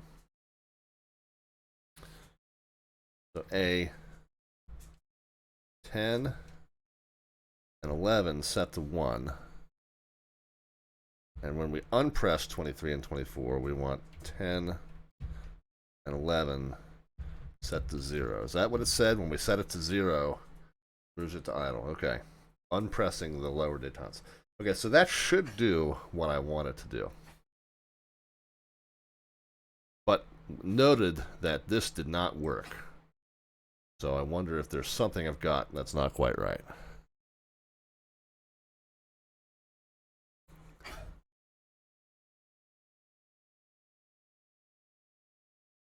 What else did I want to do while I was here? Oh. Landing and taxi lights.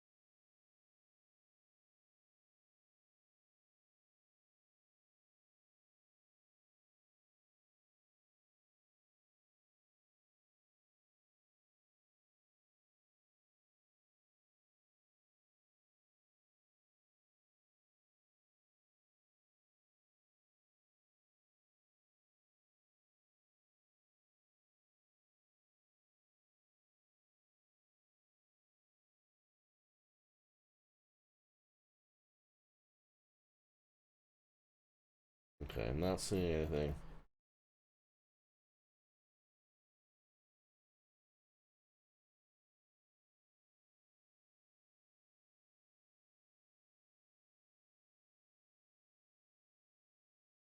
Okay, everything else that I see there is on the 414.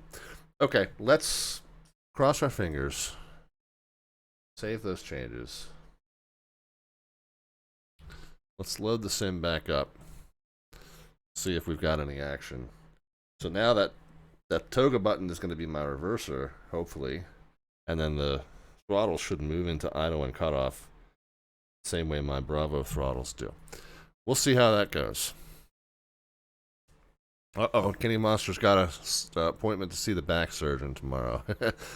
So Kenny, we did 3 landings in the Lear, and they were all right in the ballpark of 200 plus or minus. I think the standard deviation was what, about 20 off of that, guys, wasn't it? Well, maybe 185 with a standard deviation of 25, I think, for our 3 patterns in the Lear. So I'm still, and I think I was fast. I think I was still probably 10 knots fast. Basically, we've realized on the second approach, we realized there's an angle of attack gauge, but then I forgot to look at it. And then on the third approach, I came in 10 knots slower than I had on the first 2, and the angle of attack was still a little on the flat side. So I think I need to come in slower, slower and slightly more nose up. I think I'm still trying to come in nose down like you do in the Citation. The Lear and the Citation just come in with very different attitudes. Uh-oh.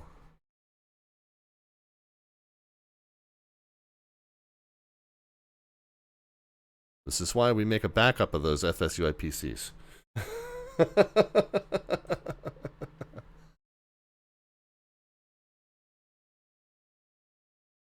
Okay, I wonder if that was a one-time glitch. Let me quit out of that. Wonder if that was a one-time glitch or if there was something in my FSUI PC that caused that.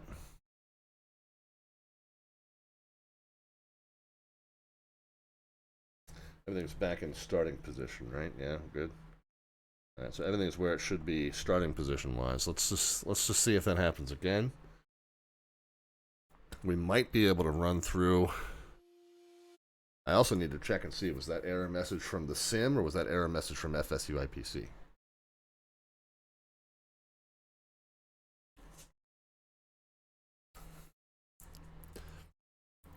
Let's actually pull up that INI file and see if it parsed through and added comments to any of it.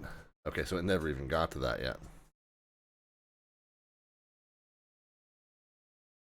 I can't. Is it getting farther than it did the first time? I don't remember where it. No, we were looking at this. I remember. Okay, FSUI PC7 just started. Let's see how much further it makes it through the boot up process. So rolling for now. We were looking at this landing challenge screen. I do recall talking about coming in slightly nose up. I remember I was looking at this picture when I said it.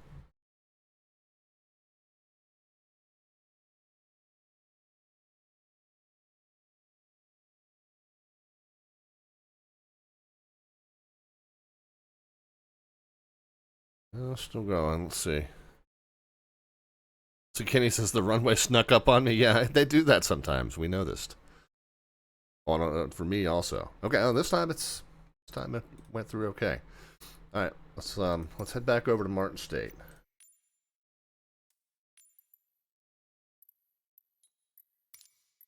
Let's take it back to daylight.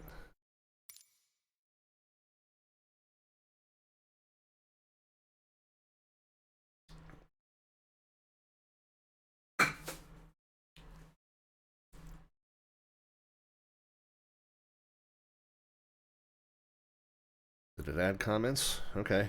1011, 1011. P01. Okay. Looks like it's parsed all that correctly.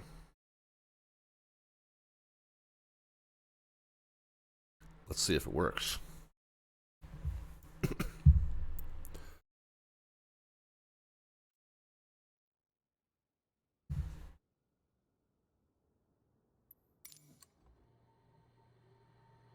Okay.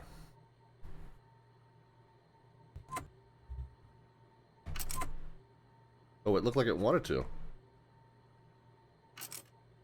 Yeah, it was trying to.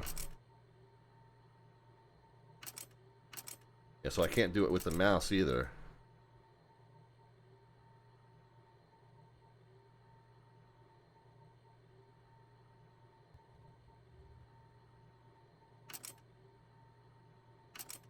Okay, hey, that works. And it comes out. All right. Look at me. Look how slick I am. Okay, and then reversers.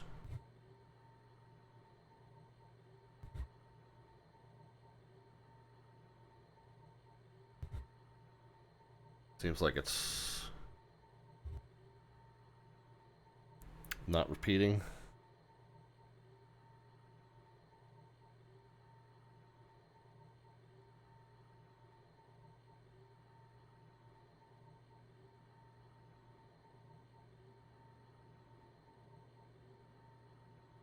Oh, wait a minute.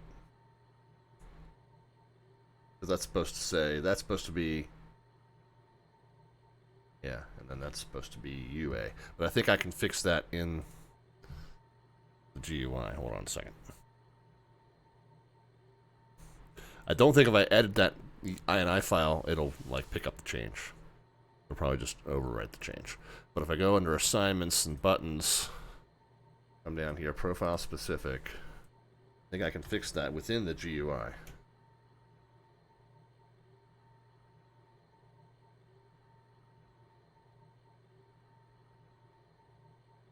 Press the key to be sent when you release this button. F1. Okay. That might have been why that error happened the first time. Let's look at the INI now. Okay. But there's still this extra line in it. Okay, I'm gonna, before we get too much further, I'm gonna run in here. Whoops. Let's take out that erroneous duplicate. Oh, you know what? And it's 31 and 31 anyway. Just put this up there, call it 32.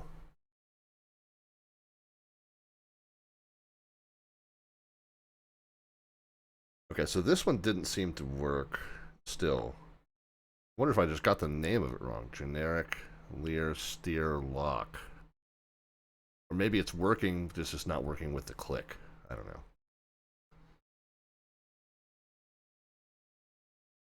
9, 10, 11, 10, 11.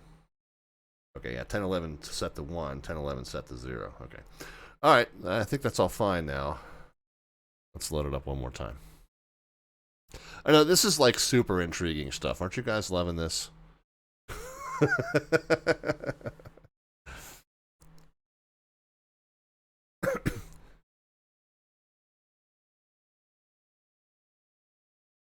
The other thing I do want to do, though, pitot heat is something I would love to have on its own switch.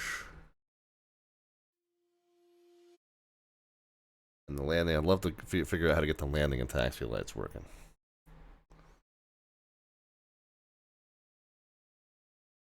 Because pitot heat, landing, and taxi light, that's all stuff that you're doing entering the runway and leaving the runway. I don't want to be fiddling around with the mouse on that. I want to have that just like click, click, click, click like I do in my other aircraft.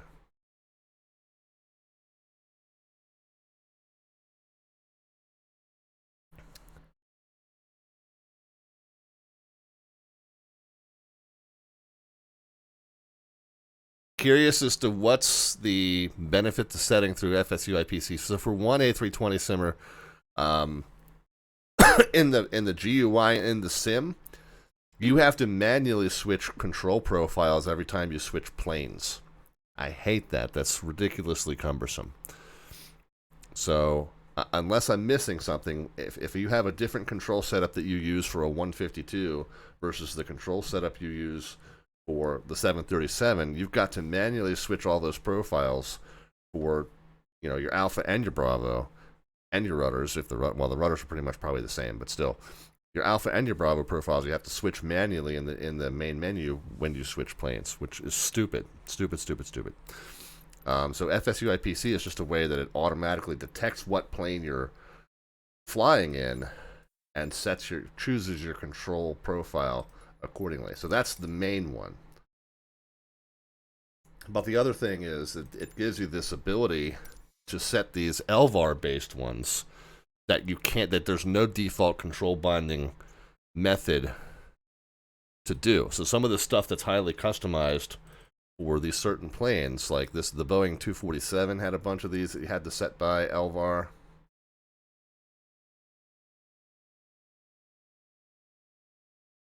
And as I recall, it was like the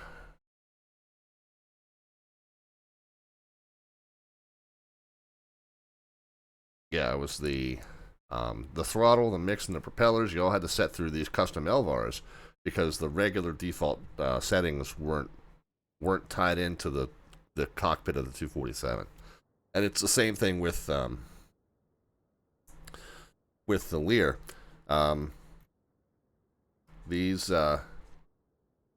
The steering lock button, and then these shut-off levers. There's no default control that's tied into that.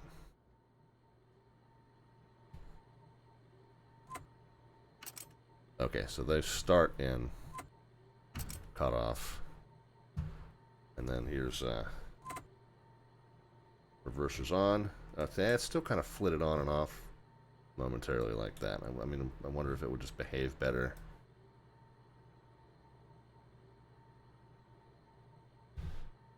We have it at least set properly now.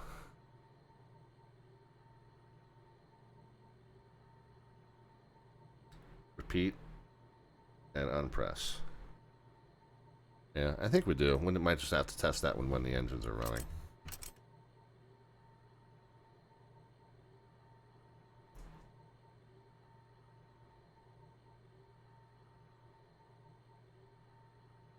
Uh-oh. Yeah, Fireheart needs to go get some rest. Yep, no problem.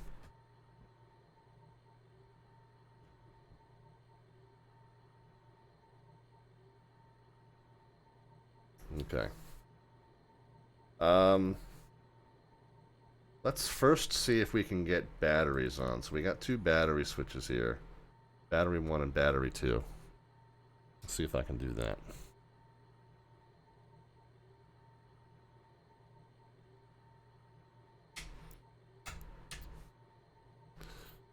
So C12 is up, C13 is down, 14 and 15.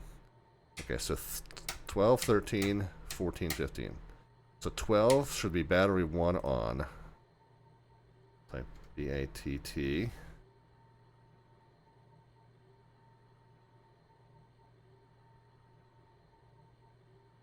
So battery 1 set 1 maybe. Try it and see if it works.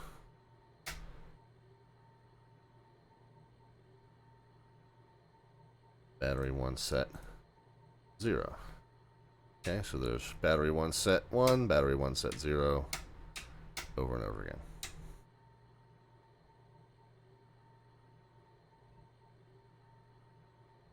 Battery 2 set 1.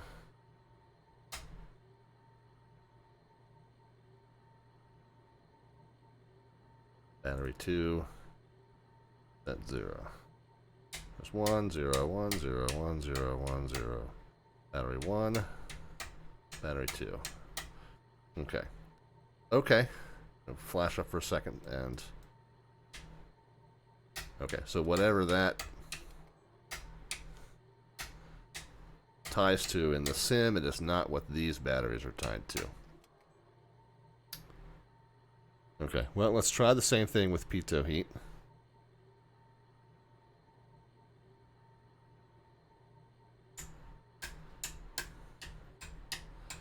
Okay, 16, 17, 18, and 19, so 16.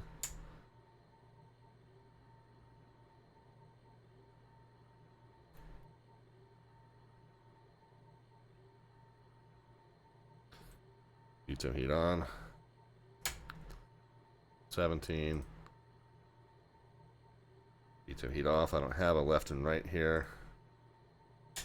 On and off, on and off. Okay. Okay, it works for both. Okay, so that's helpful. This is engine anti-icing. Maybe I can get the other switch onto engine anti-icing. Nacelle, N-A-C, is the engine nacelles, the cowling around the intake, I guess you could call it. So let's see if we can maybe make 18 and 19 engine anti-icing. That would be engine anti-icing off.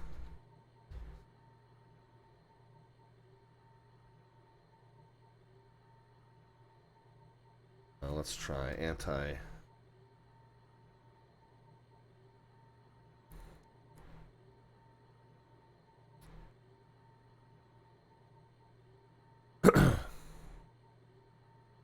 You see, this one I've got broken out by engine, but I've only got one switch left. So we're going to call that anti-ice. Oops, off, I think is what I wanted there.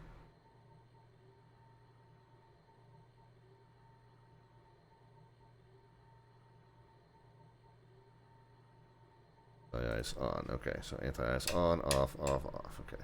So let's see if that's now tied into this. It is. Oh, and the wing.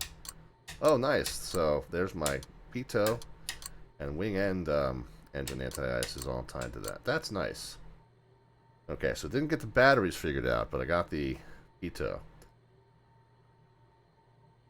I already know that the default bindings on the landing lights don't work. I wonder if, I think there's a way.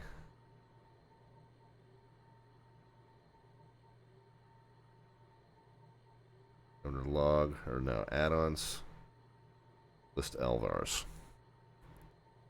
Generic Lear.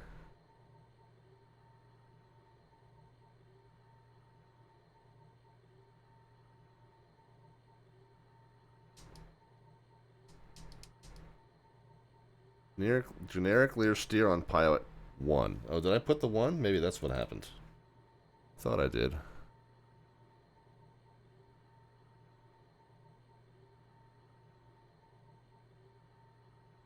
Generic Lear steer lock 1. Generic steer. Okay, so that I did put in correctly.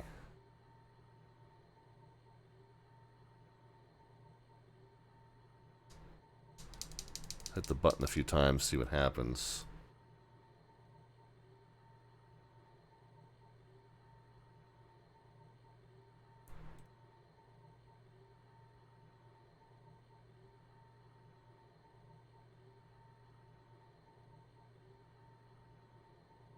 Generic Lear steer lock 1 still says it's 0.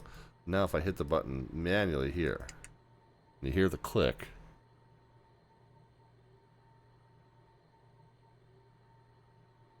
No, it still says it's 0. Okay, I don't know. I'm going to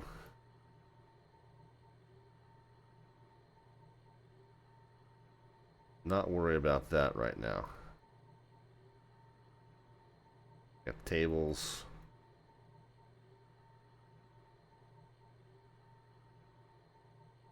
Oh, here's the go around button.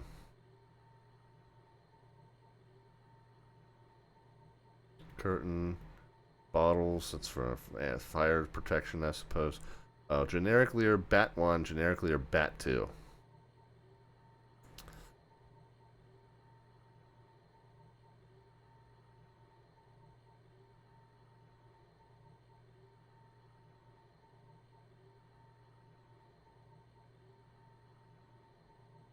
Let's just copy these down.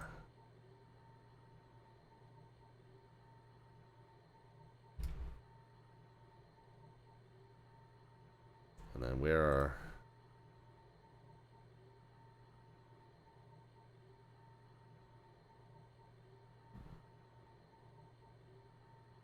air start, alerter, autopilot stuff, curtain, door handle, emergency gear, fire handle, fuel jettison, fuel main pump, fuel reset, fuel secondary pump, fuel cross feed, inverters, shut off we already talked about, stall, steer lock, like we said, that doesn't seem to be working. I don't know what SW means. Lights, oh, lights, baggage, like cabin. All the passenger lights. Step lights, so. So I don't see anything for the landing lights. But let's see if we can at least get the battery switches working. Let's just look in here.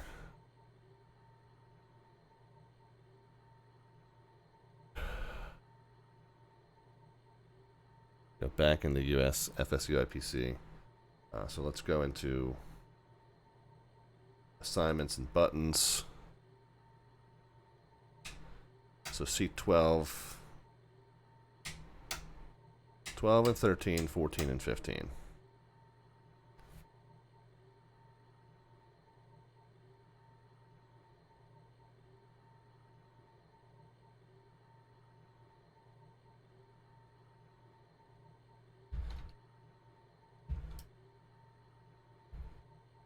Okay. Wreck the Red is here. I was just thinking about you, man.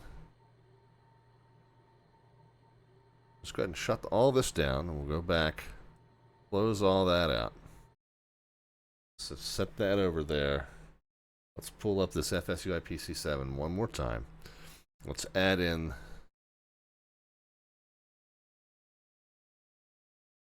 X's, buttons. Okay, we got to back up to the offsets here. So the two new variables we need are 3 and 4.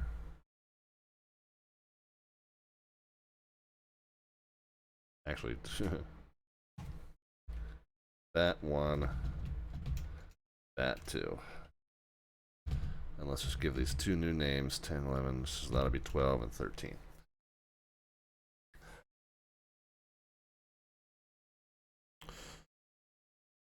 We can delete out those because we know those don't work.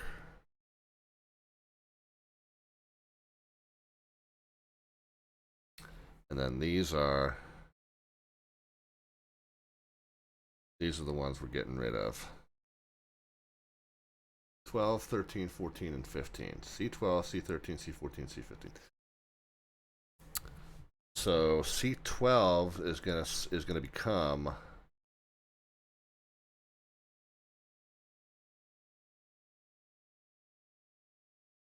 A12-1.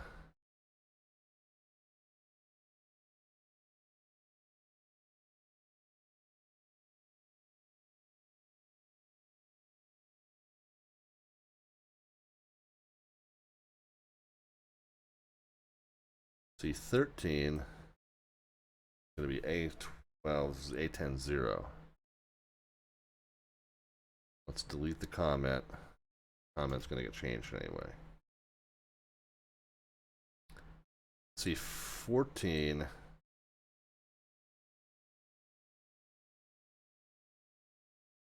15. Same thing, 1 and 0, except it's going to be, oh, not A10. What is it? 12 and 13. So 12. Shit. Crap, sorry about the language there.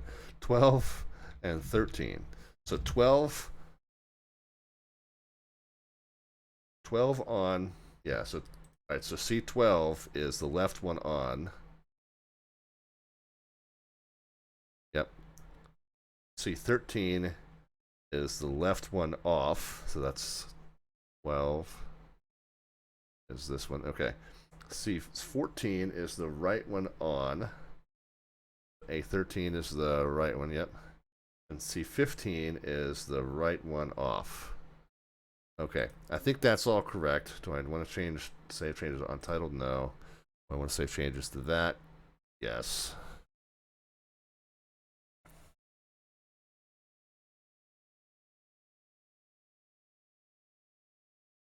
Okay. Fire it back up. Whether or not that worked, I think it's time to take the thing up and maybe we'll test some of the autopilot functions.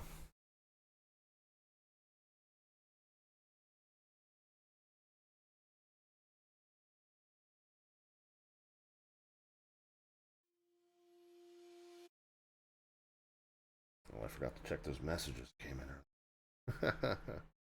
Terrible person.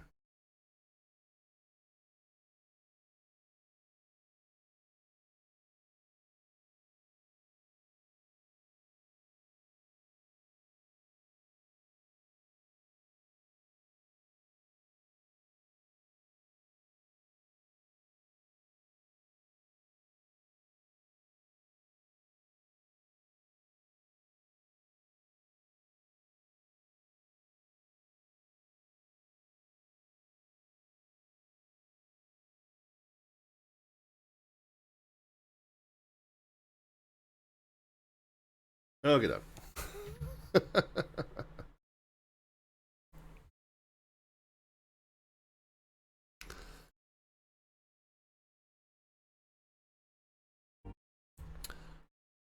All right, sorry guys. I know that the last hour or so of the stream hasn't been the most exciting. We've just been trying to get some controls working. I'm very happy to say that I've got the idle and cutoff thing done. That's kind of cool. That'll be a little bit more immersive to go through the startup process. The pitot heat and the engine heat working. That's really, really cool.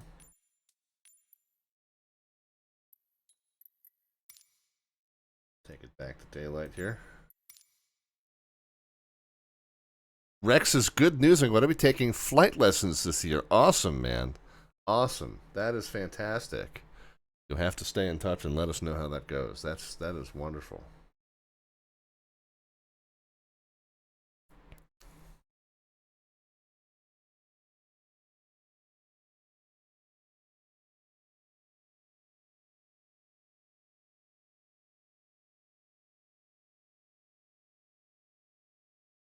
By the way, since we've got a moment, flashing across the bottom of the screen has been this ad for Flight Sim Expo. Guys, if you're considering going to Flight Sim Expo, which is the massive flight simulation conference and trade show happening out in Las Vegas in July, I hope that you'll use that registration link. Unfortunately, this year it does not save you any money to use that referral link versus just registering on your own at their website. However, if enough people use that registration link, then it will allow us to have a Slant Alpha Community Flight Sim meetup on at the expo. They'll save us some meeting space and be able to do a little community meet and greet while we're out there. So that'll be really cool. I hope that we were able to make that work. That'll be a lot of fun. So let's... Okay, so there's our pitot heat and there's our engine heat. Oh, look at that. The battery switches now work. Okay, that's fantastic.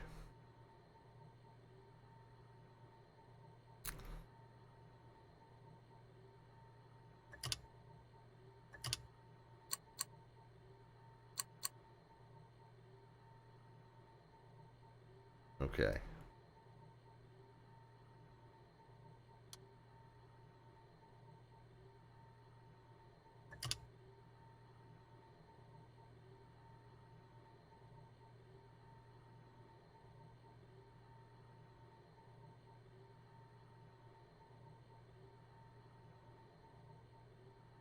Okay, so let's see if we can fumble through the startup process now. Battery switches can come on. We don't want the avionics yet. Although, obviously the Garmin is it's on its own bus. That's a little bit weird that the avionics switches off, but the Garmin is on. We'll go ahead and get the beacon and nav lights on. Doors are all closed, so we would have done that already. We'll go ahead and pop that over in the VOR mode. These are off. I kind of want to make sure that all this stuff is off. So the jet pumps, I think we would turn on prior to startup. Everything else here can kind of be off already. And we're not doing air start, we're doing battery start. So let's go ahead and fire up the number 2. I think that's all we need to do there.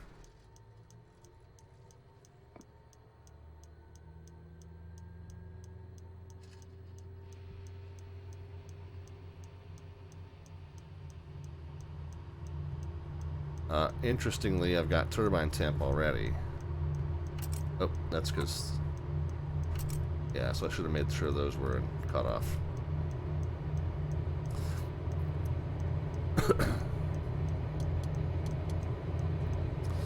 So that came up on its own because these weren't in cutoff. So I guess part of what I have to do on startup is make sure these are in cutoff.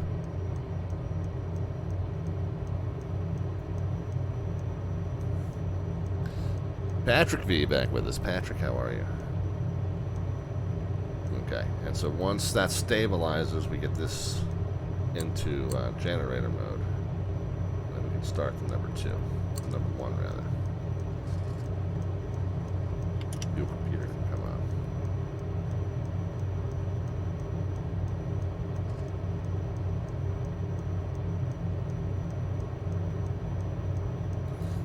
$17, $18, $19, $20.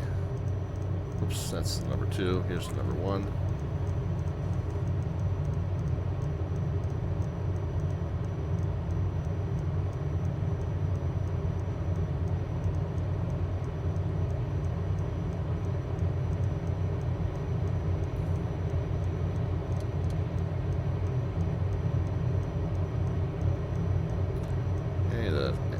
The temperature surges up and then settles down. That's good.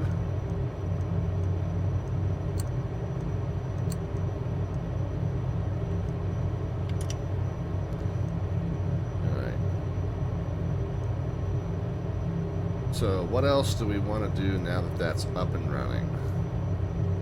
Hydraulic pressure is fine. Emergency air is fine. So we shouldn't need to run the other pumps, fasten seat belts, anti-skid and stall warning,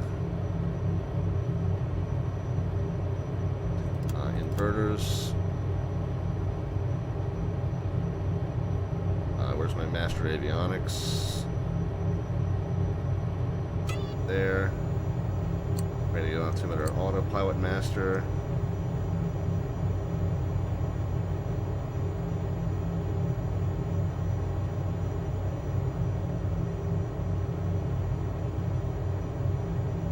What other ancillary systems? Cabin air.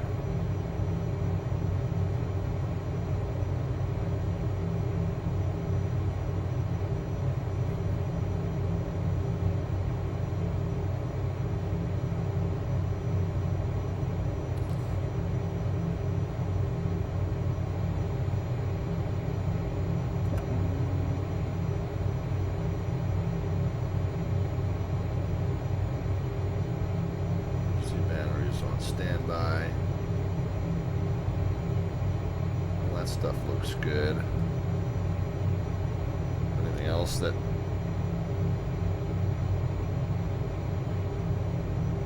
needs to be on that isn't?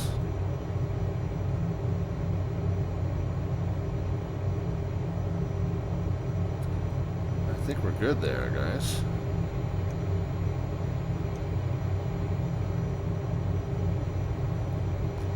Pitot heat's not on. Okay, so here's where that little green light, once I hit steer lock. Okay, so my yoke button did work on that. So that's good news. Okay, I'm happy.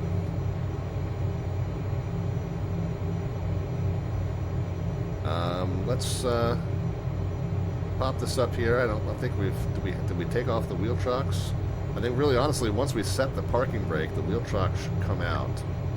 And the wheel chocks, I think, maybe got rid of themselves here.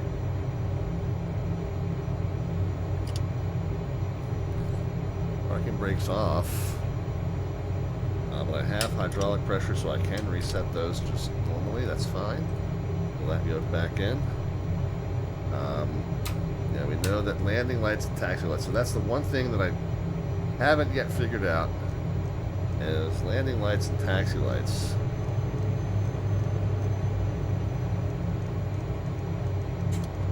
Pitot heat's right there. Nice. Okay, guys. Yeah, very happy.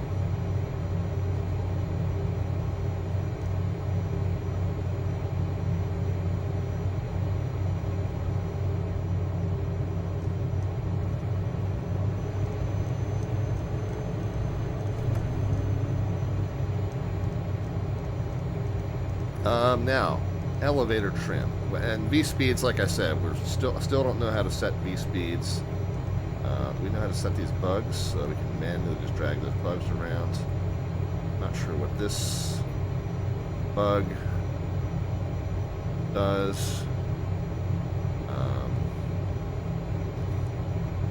Okay, we do have an altitude selector there.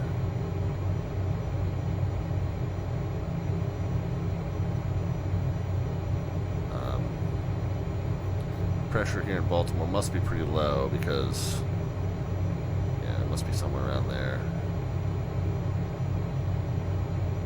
VOR, yeah, we did that already. Lights, by the way, are all over here. And then we got another set over here. Wing inspection lights are over there. What's this down here?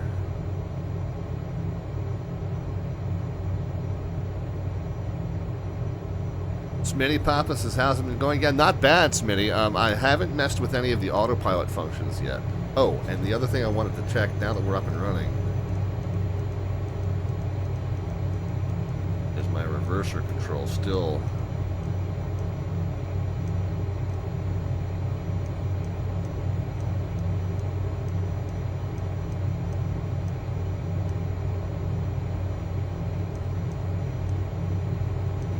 Let's see if I can figure that out.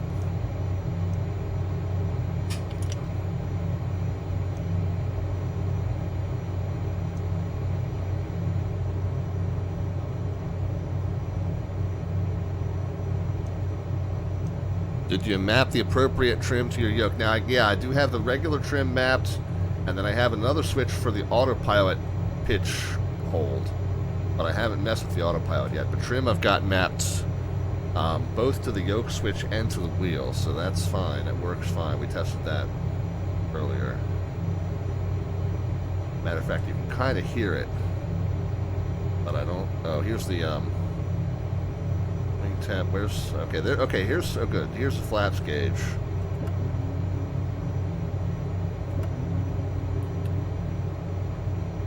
The spoiler. Okay, yeah, I'm gonna have to map a switch for the spoiler too.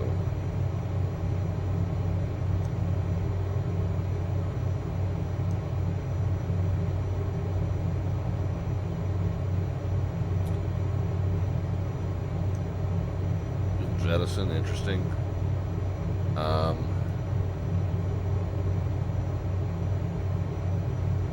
Oh, here's rudder trim, aileron trim.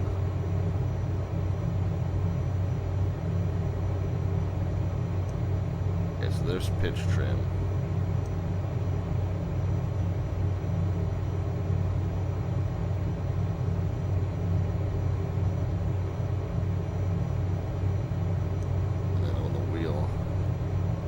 Same, okay. Okay, so that's good. I've got now where that is, so that's, I got a button that comes to that. And there's my,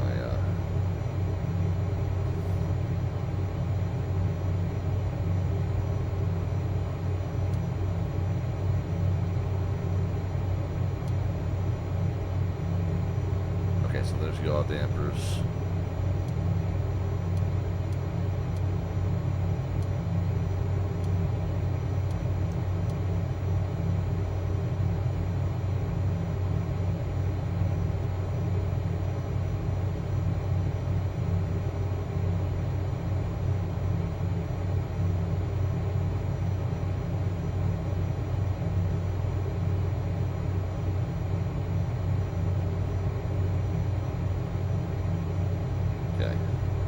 What did I say I wanted to do?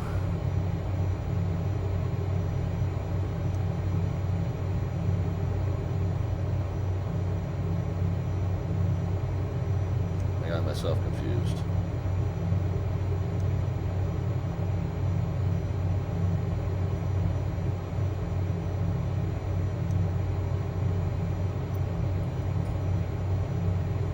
Heading, level.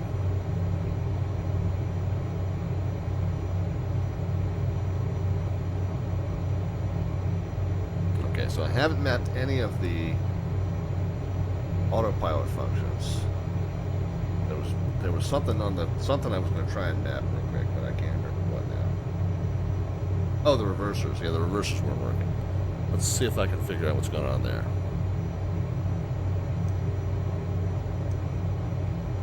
Let's take that back over here. Go to assignments and buttons.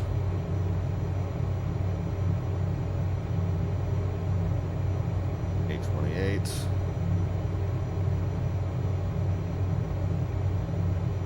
Select for key press. F2 when press. Key press to repeat while held. F1 to be sent when you release.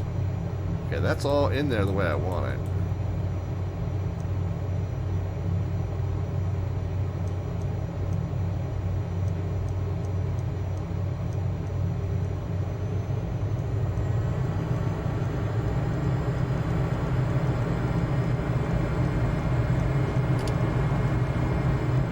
Doesn't really work. So here we are surging forward. Okay. Well, I'm not going to worry about the reversers then. Doesn't seem like they work anyway.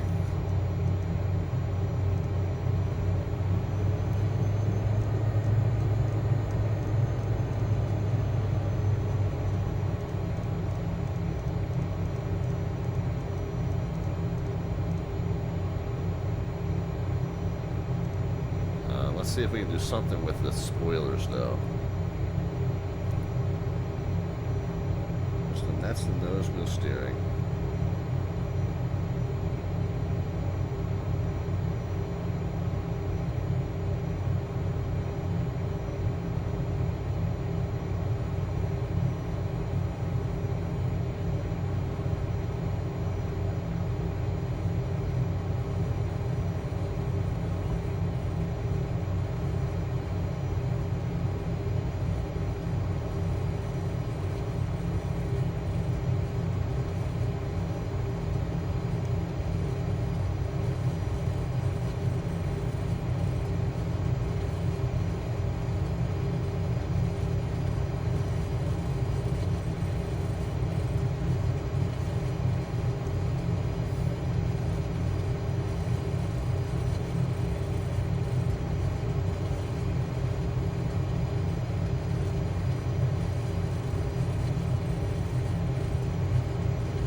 See if my spoiler button works now.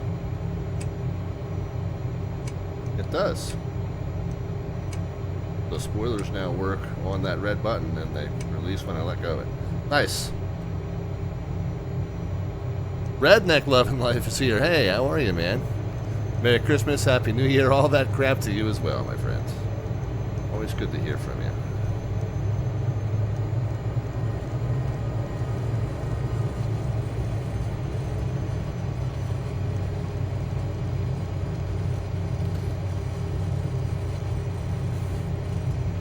Alright, let's tell you what. Let's do one more pattern.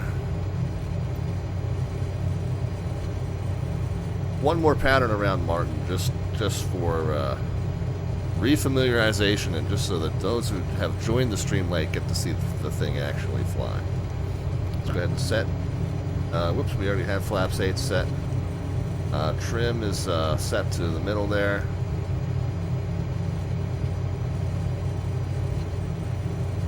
Strobes on. Landing lights we got to do manually for now. Pizza heat on.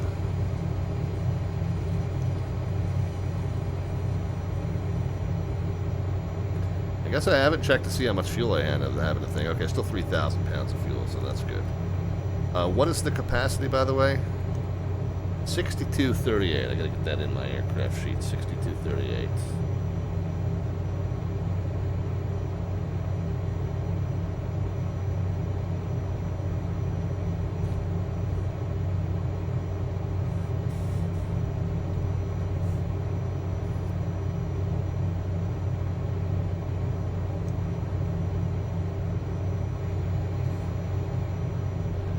Oh, transponder? Yeah, I haven't really.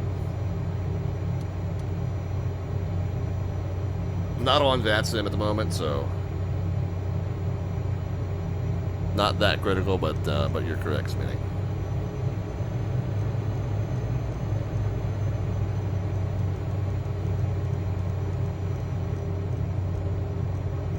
The strobes, landing lights, pitot heat. Oh, we didn't get the weather radar on. Man, I'm slacking.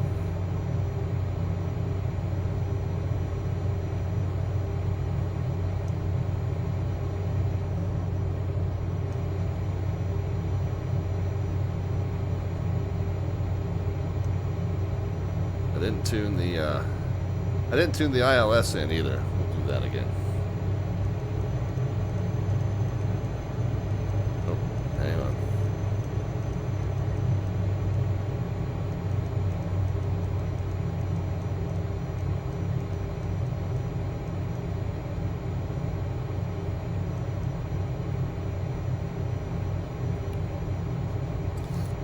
We'll do that, but we'll do that once we get airborne.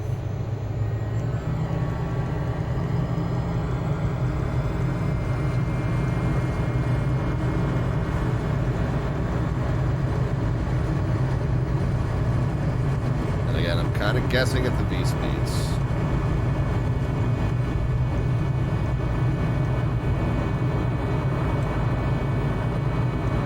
You should just look at the speed surge up. If you don't just pitch it up a crazy amount. There's 1,000 feet. Flaps can come in. Let's dial this power way, way back. Otherwise, we're just going to climb forever.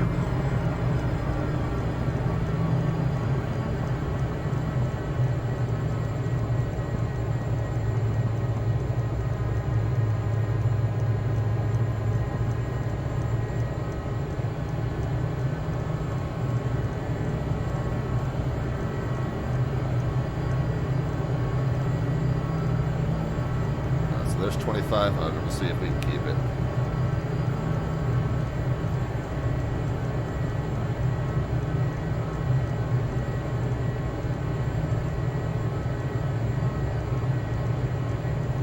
And then what were the parameters? 110.7.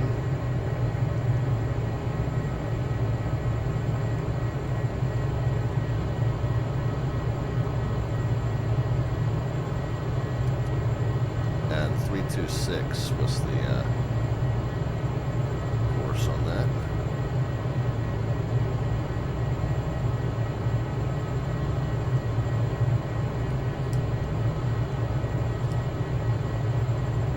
Yeah, climbs like a homesick angel. I love an A320. I haven't heard it put quite that way before, but yeah, indeed. Express to the heavens.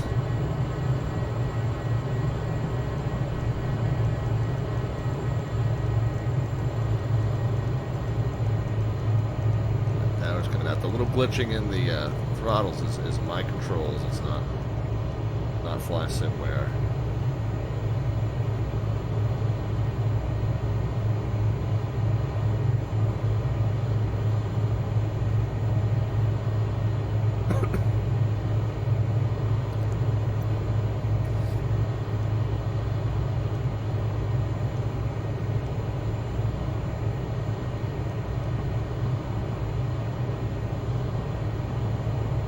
So let's keep 2,500. I'm going to pull the throttles pretty much back to idle here.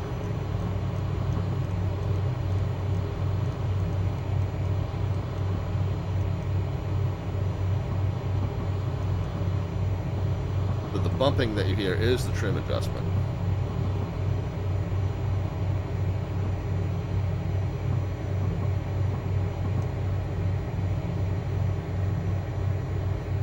There's 200, so we can go ahead and get the first notch of flaps in.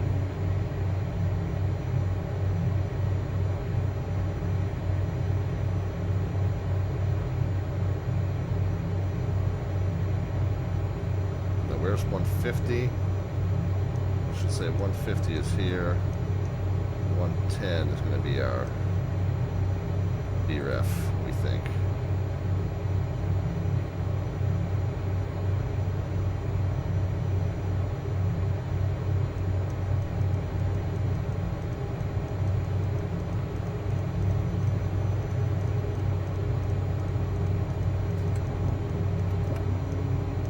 flaps 2 coming in. The 150 is where we can go to flaps 3. The 110 is approximately where I think VREF is.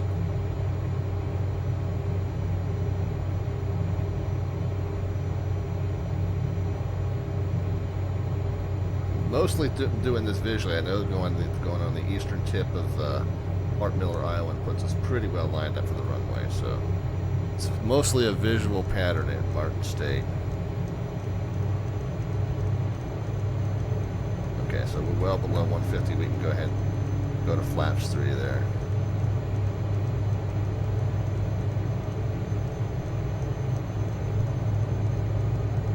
Low glide slope. Let's get that sorted out. So 3 green, flaps 40 set and checked.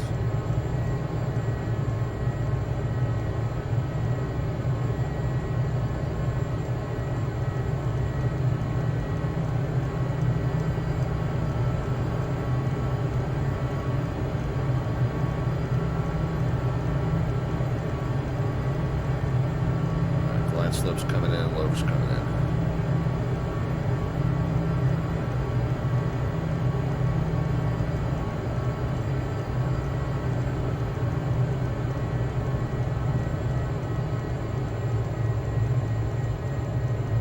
Let's see, as we get down 120,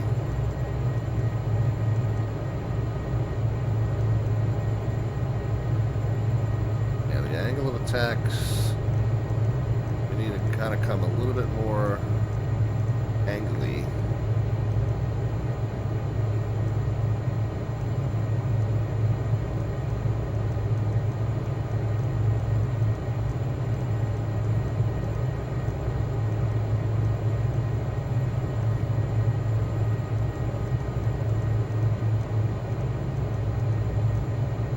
Nose up more. Again, this ain't the citation. You don't have to point the nose to the ground.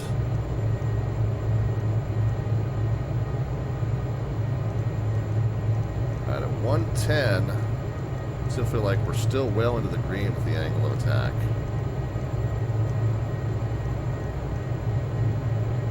So, man, we might have, at this weight, well, we're not quite at 110, though, either.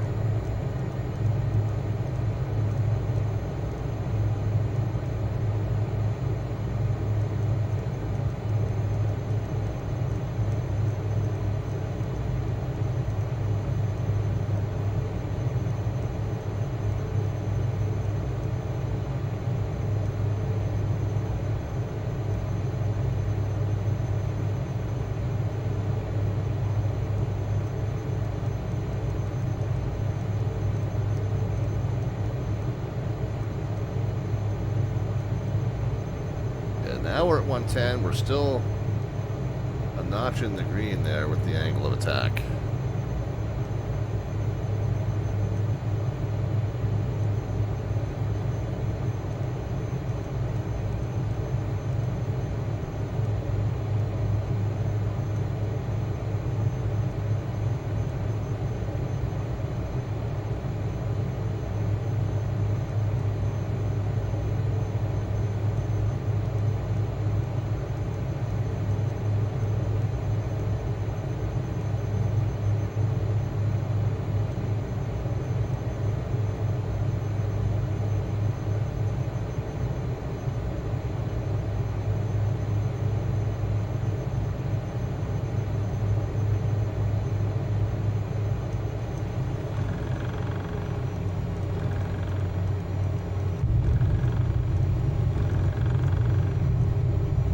Stall warning was starting to go off. Maybe that is where we wanted to be. The spoilers are out. Yeah, touch unstable at 110. I agree with you, Ori.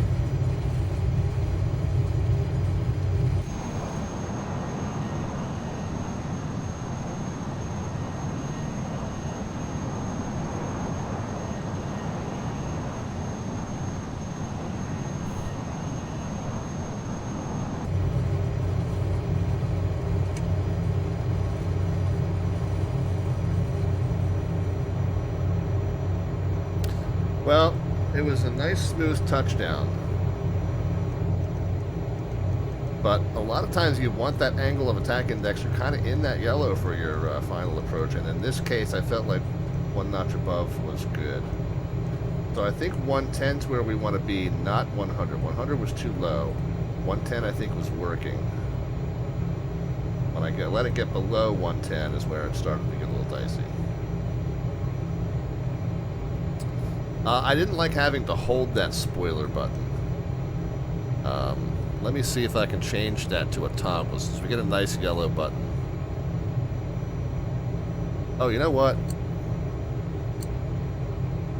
Maybe that's why my thrust reversers weren't working.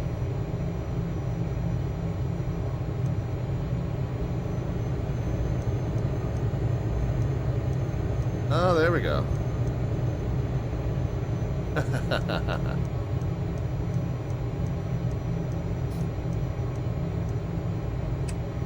Alright, yeah. Alright, so parking brake on. Let's stow the flaps. So thrust reverser arms, I'm going to have to remember to add that to my...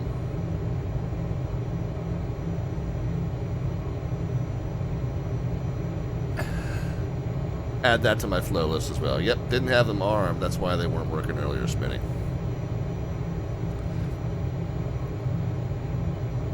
We're not doing the prediction game per se, but we'll just say for reference sake that did work out better.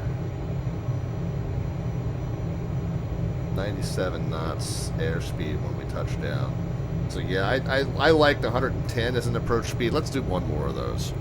First of all, let me change my spoilers to a toggle.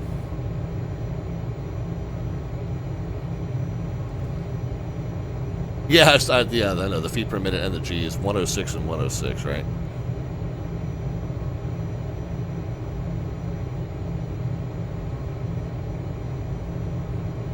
Okay. So let's clear that. But now let's just do spoiler. Can we do spoilers toggle?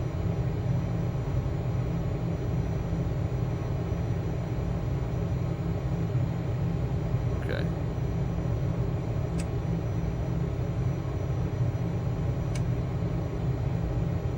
Okay, so that works better. And then it doesn't like us. It doesn't like our takeoff trim. What does it want? Oh yeah.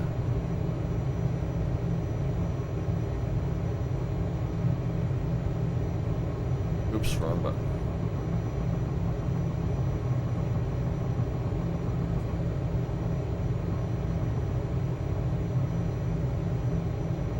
Okay, it's happy with the takeoff trim now.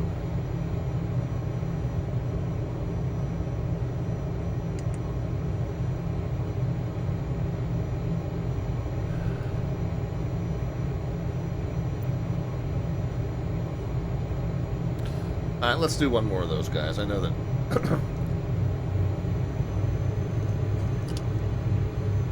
now that we said we're going to start messing with the autopilot functions. But I want to do one more of those.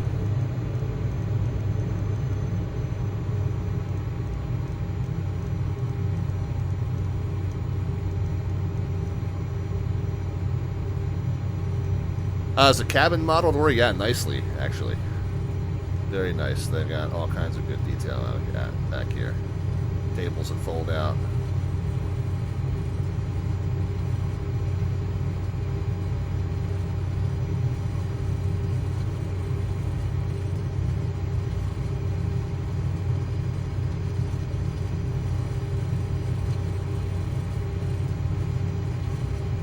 Door opens and closes, and it's like multi-stage, just like 5 steps to get that.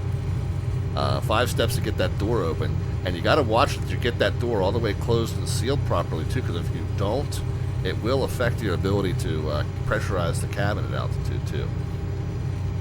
So, pretty in-depth features. Now they have said that the developer Momo has said he's not going to go into all kinds of different failures. He says this is a plane that's busy enough that if everything functions normally, it's plenty hands-on plane to fly. So he's not going to go into modeling a bunch of failures into the aircraft. However, the systems are going to function pretty robustly as far as if you miss something, the appropriate thing will happen to let you know that you've missed it. So you can cause it to fail by forgetting something, but there won't be like a system malfunction type thing.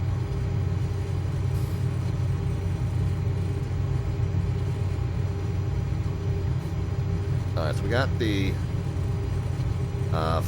flaps 8 set, trim set, strobes, landing lights I think I never got off, pitot heat I never got off.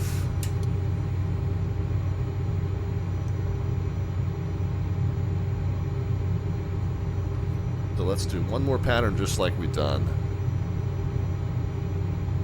Let's just go ahead and try 110 with that first line as our reference. Again, and that's at this weight. I got 3,000 pounds of fuel, and I don't believe I've got a full passenger load. I think the plane's fairly empty. So 110 at this weight might be 120 once you get it loaded down. All right, friends, let's go.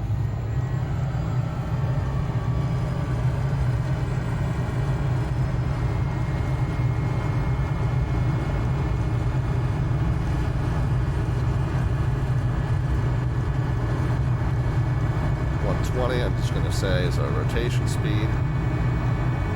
Gear's going to come up, and man, it's just going to shoot up to 200.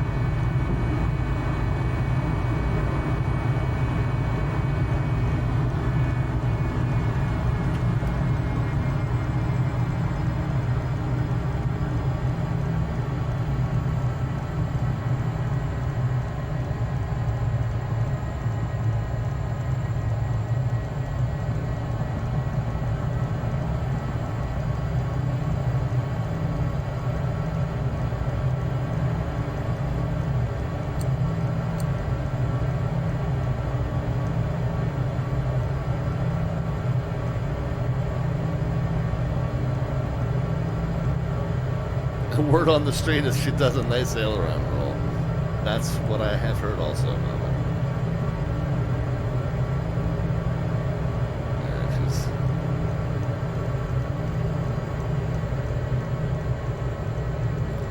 she's surging up to 3,000 feet here. Did he make a version with freckles? He's got a ton of different people you can put in the cabin. And in some seats you have a choice. If we show passengers, we go to the payload. So I don't know what Mary looks like, Julie looks like, Dorothy, Alicia. I don't know why we can't have Julie if we got Dorothy. I don't know.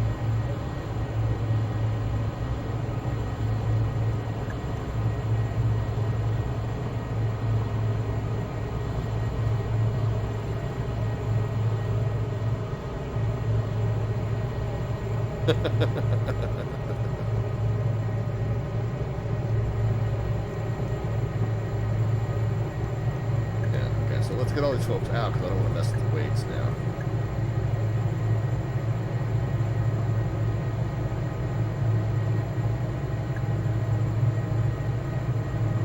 Alright, now we're at 4,000 feet.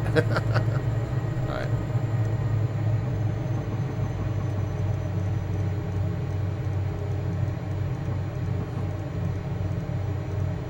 Now we're at 4,000 feet, so I got it down to idle.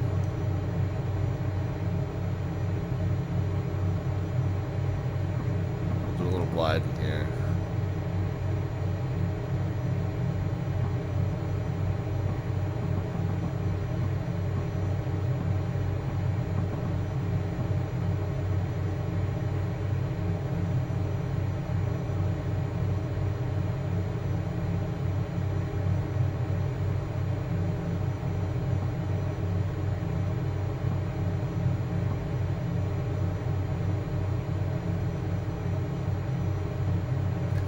Basically, we're going to come around Hart Miller Island, just a nice big curved approach path.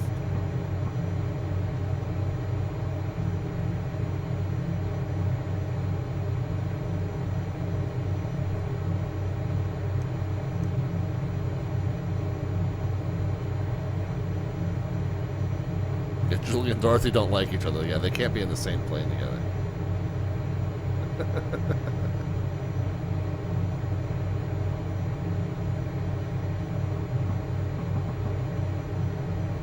We're under 200. We'll go ahead and get the first notch of flaps in.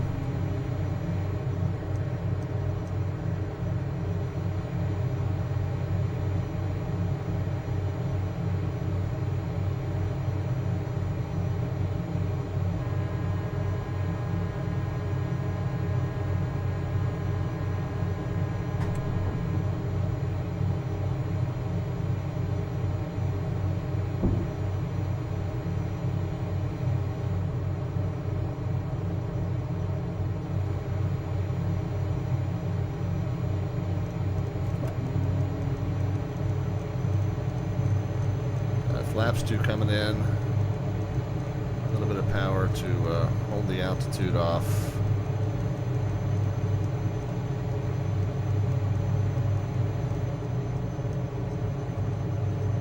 Let's start our turn to final here.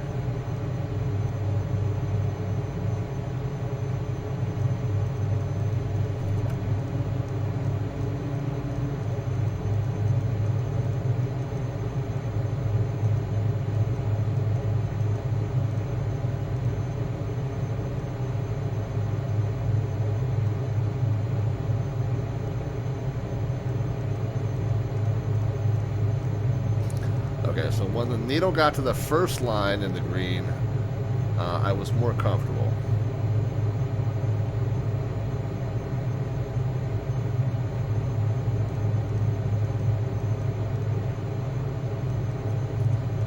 So the nose is coming up.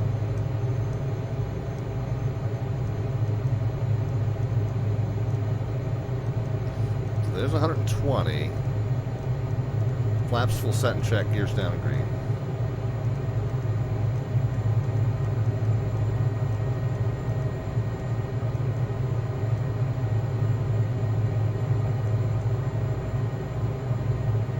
Track the glide slope here. Now, Peaches the Perp says, not all people named Karen are actually Karens. Yeah, you can ask my sister if you want to know.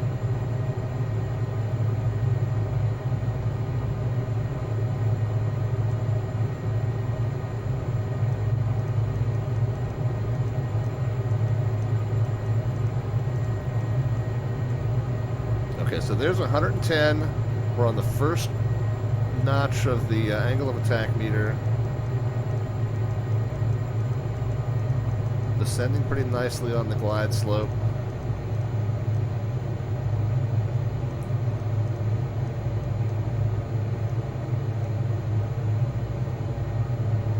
So again, I don't have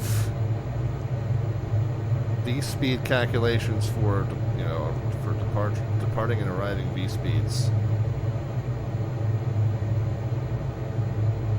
But I feel like that first line on the AOA is probably pretty good. 110 feels right at this weight. So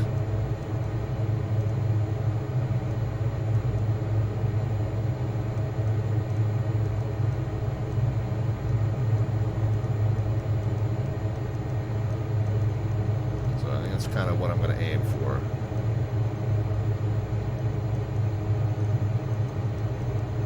Very high on glide slope all of a sudden.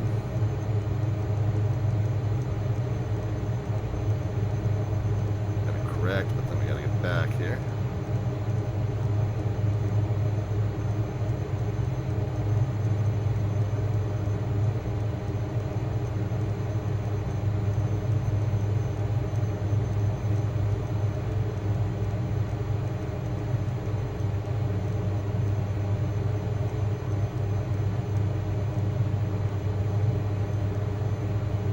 Alright, power out over the threshold. Oh, I didn't arm the reversers. Now they're armed. Spoilers, reversers.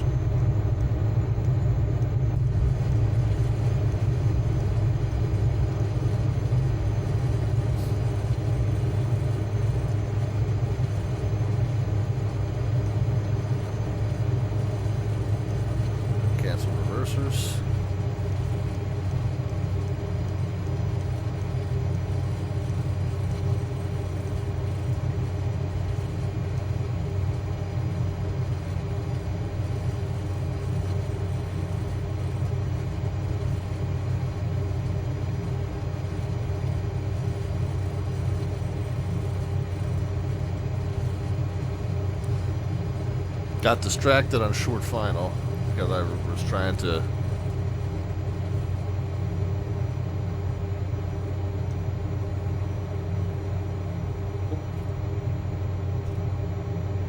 that nose wheel steering. That nose wheel steering kicked off. So I'm glad I had a button on the yoke for that.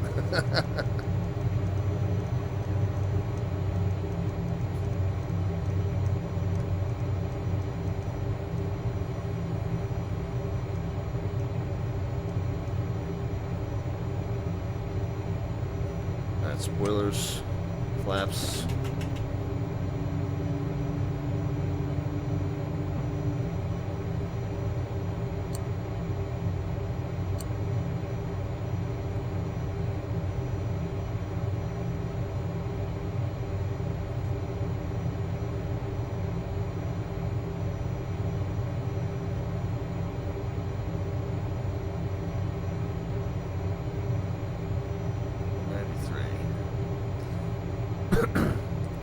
So that's not too bad. I mean, I'd like to get it a little smoother. I'd like to grease it a little better than that. But I'm happy for now.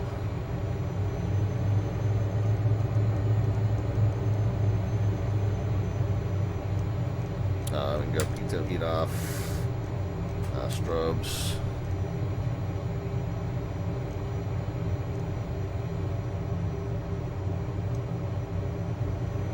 Landing lights we still have to do manually for now.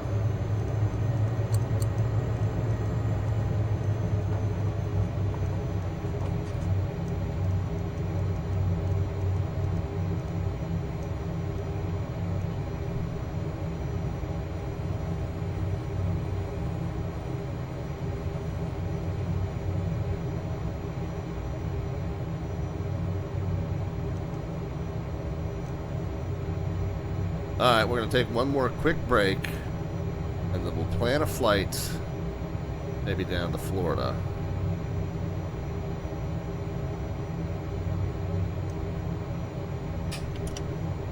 Parking brake is on.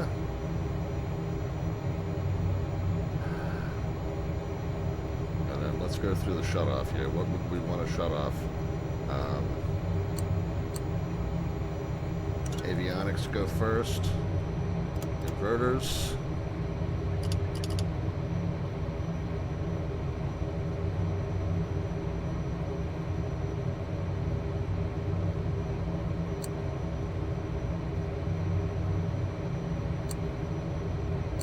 Generators.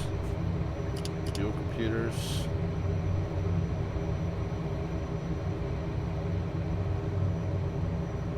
What else we got?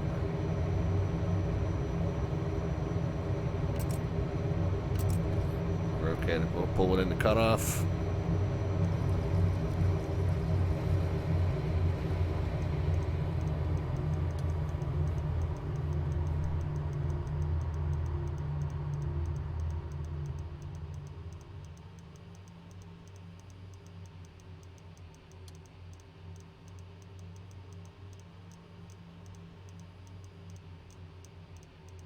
What else at this point, guys? What else comes off?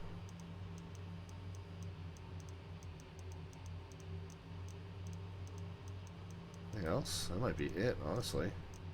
It's never did really get the yaw dampers on. Probably should have. Jet pumps, maybe. Cabin air could have come off earlier.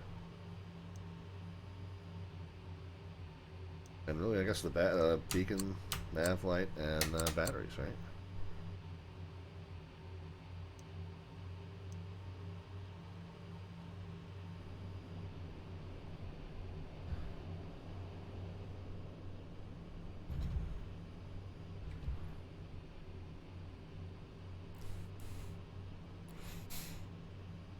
A320 is bailing out for the night. Yeah, I'll tell you what, I may need to do the same, guys. I may need to do the same. I think we've had a pretty productive stream. The thing flies pretty nicely. I'm going to probably just take a moment to write out all of my little flow lists, maybe do a little offline run through of the flow list while I'm just documenting it all. And then I think probably for the next time we fly it, we'll fly it. We'll do it on a cross-country flight, and we'll maybe start to get familiar with the autopilot features. I know that it doesn't do the traditional autopilot altitude hold. It's got kind of a weird system for that. That's a little bit of an older generation autopilot system. But because I haven't done really any tinkering with it, be a huge learning curve, and already starting to get late, and we would have to spend some time planning a flight first of all before we even get back in the air. So I think we're going to go ahead and call it at this point. We're already 3 hours into the stream. However, I do think it was a very successful first run. The plane is awesome. I am very happy, especially with having gotten some of those functions onto the hardware switches that I didn't initially have. So that's awesome, and I know that they're going to continue. They're working on the landing and taxi lights, so I know that that's coming in a short-term update. And I do have access to a manual for the actual Learjet 35, and I think it's going to run pretty close to the performance numbers as far as V-speeds for takeoff and landing. And what I'll do is I'll just build V-speed calculators into my my little planning spreadsheet. So you guys have seen this planning spreadsheet that I run, and I put all the parameters for the flight in here, and then at the bottom I've got, whoops, you can't see, at the bottom I've got tabs for each aircraft, and the flow list that I use, and just some reminders about flight parameters. And on some of these, like we've seen the well, if you remember, I guess like the 727, we actually had a calculator in there that would take our anticipated landing weight and calculate our landing V-speeds off of that, rather than having to fumble through the little in-cockpit flip book. So yeah, we'll probably come up with something similar for this plane, since it's a little bit more old school, and we're going to have to do some math. We'll just let the Excel spreadsheet do the math for us. So that'll be our plan. But yeah, we'll get that together, and we'll do a cross-country flight next time we fly this thing for you. So we'll look forward to that. And looks like they've got some... Oh, they've finally got a guide for hardware switches here. They just released this.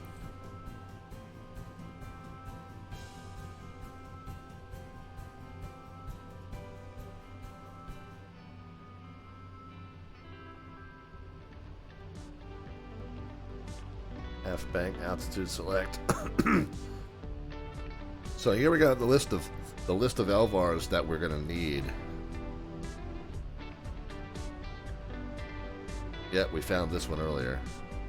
So the list of LVARs that we're going to need for some of the stuff that we're going to want to put on the hardware yoke. So there we go. This is some of the information that we'll need for next time. Awesome. Well, there you go. There you have it. So FlySimWare being very, very responsive to the user base as far as the big questions that we've had so far. Again, it's an early release product. It's been shipped without a lot of manuals and a lot of tutorials.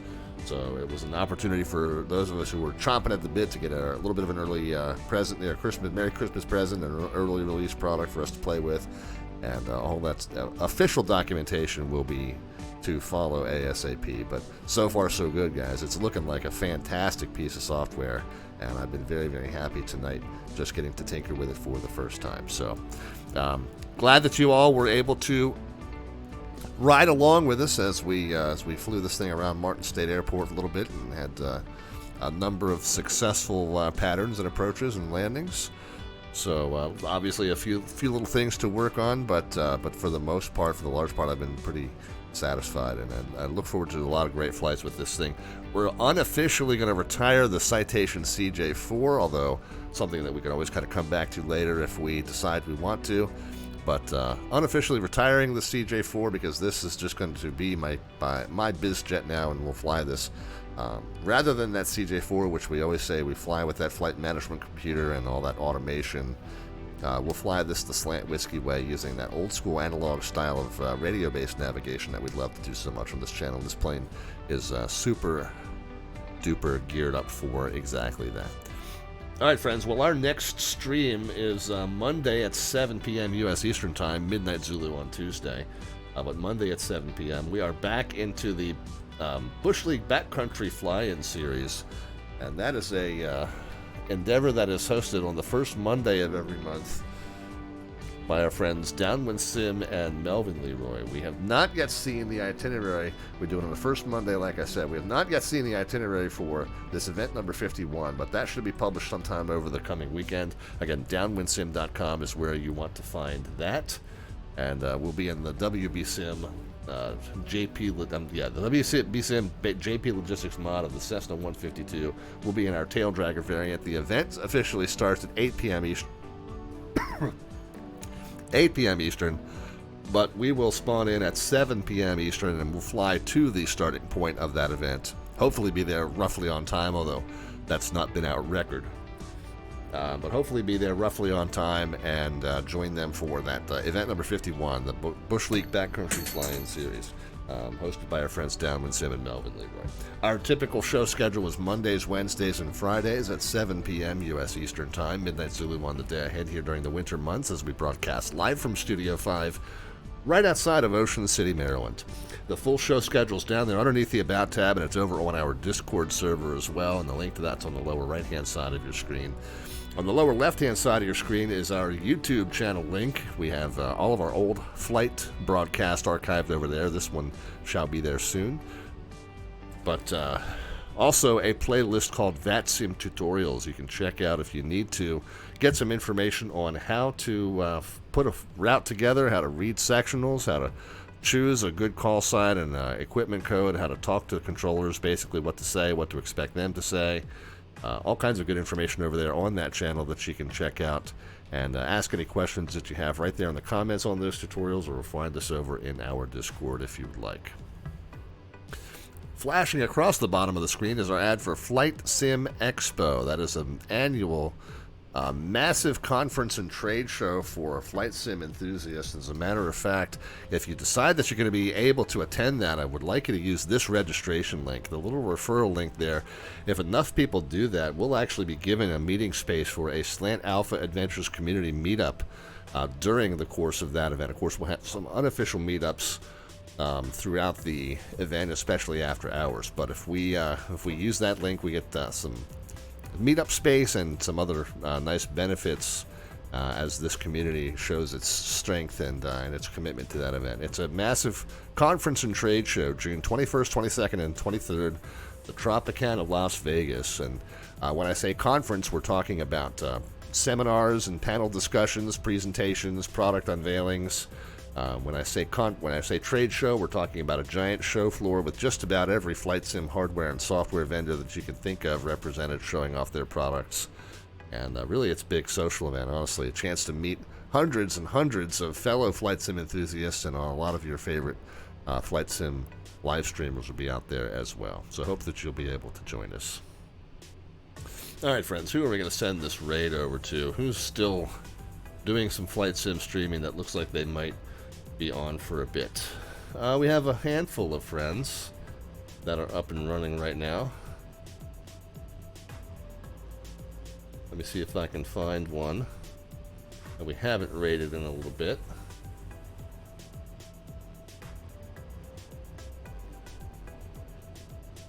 Want to make sure I get one that's still going to be on for a while if I can.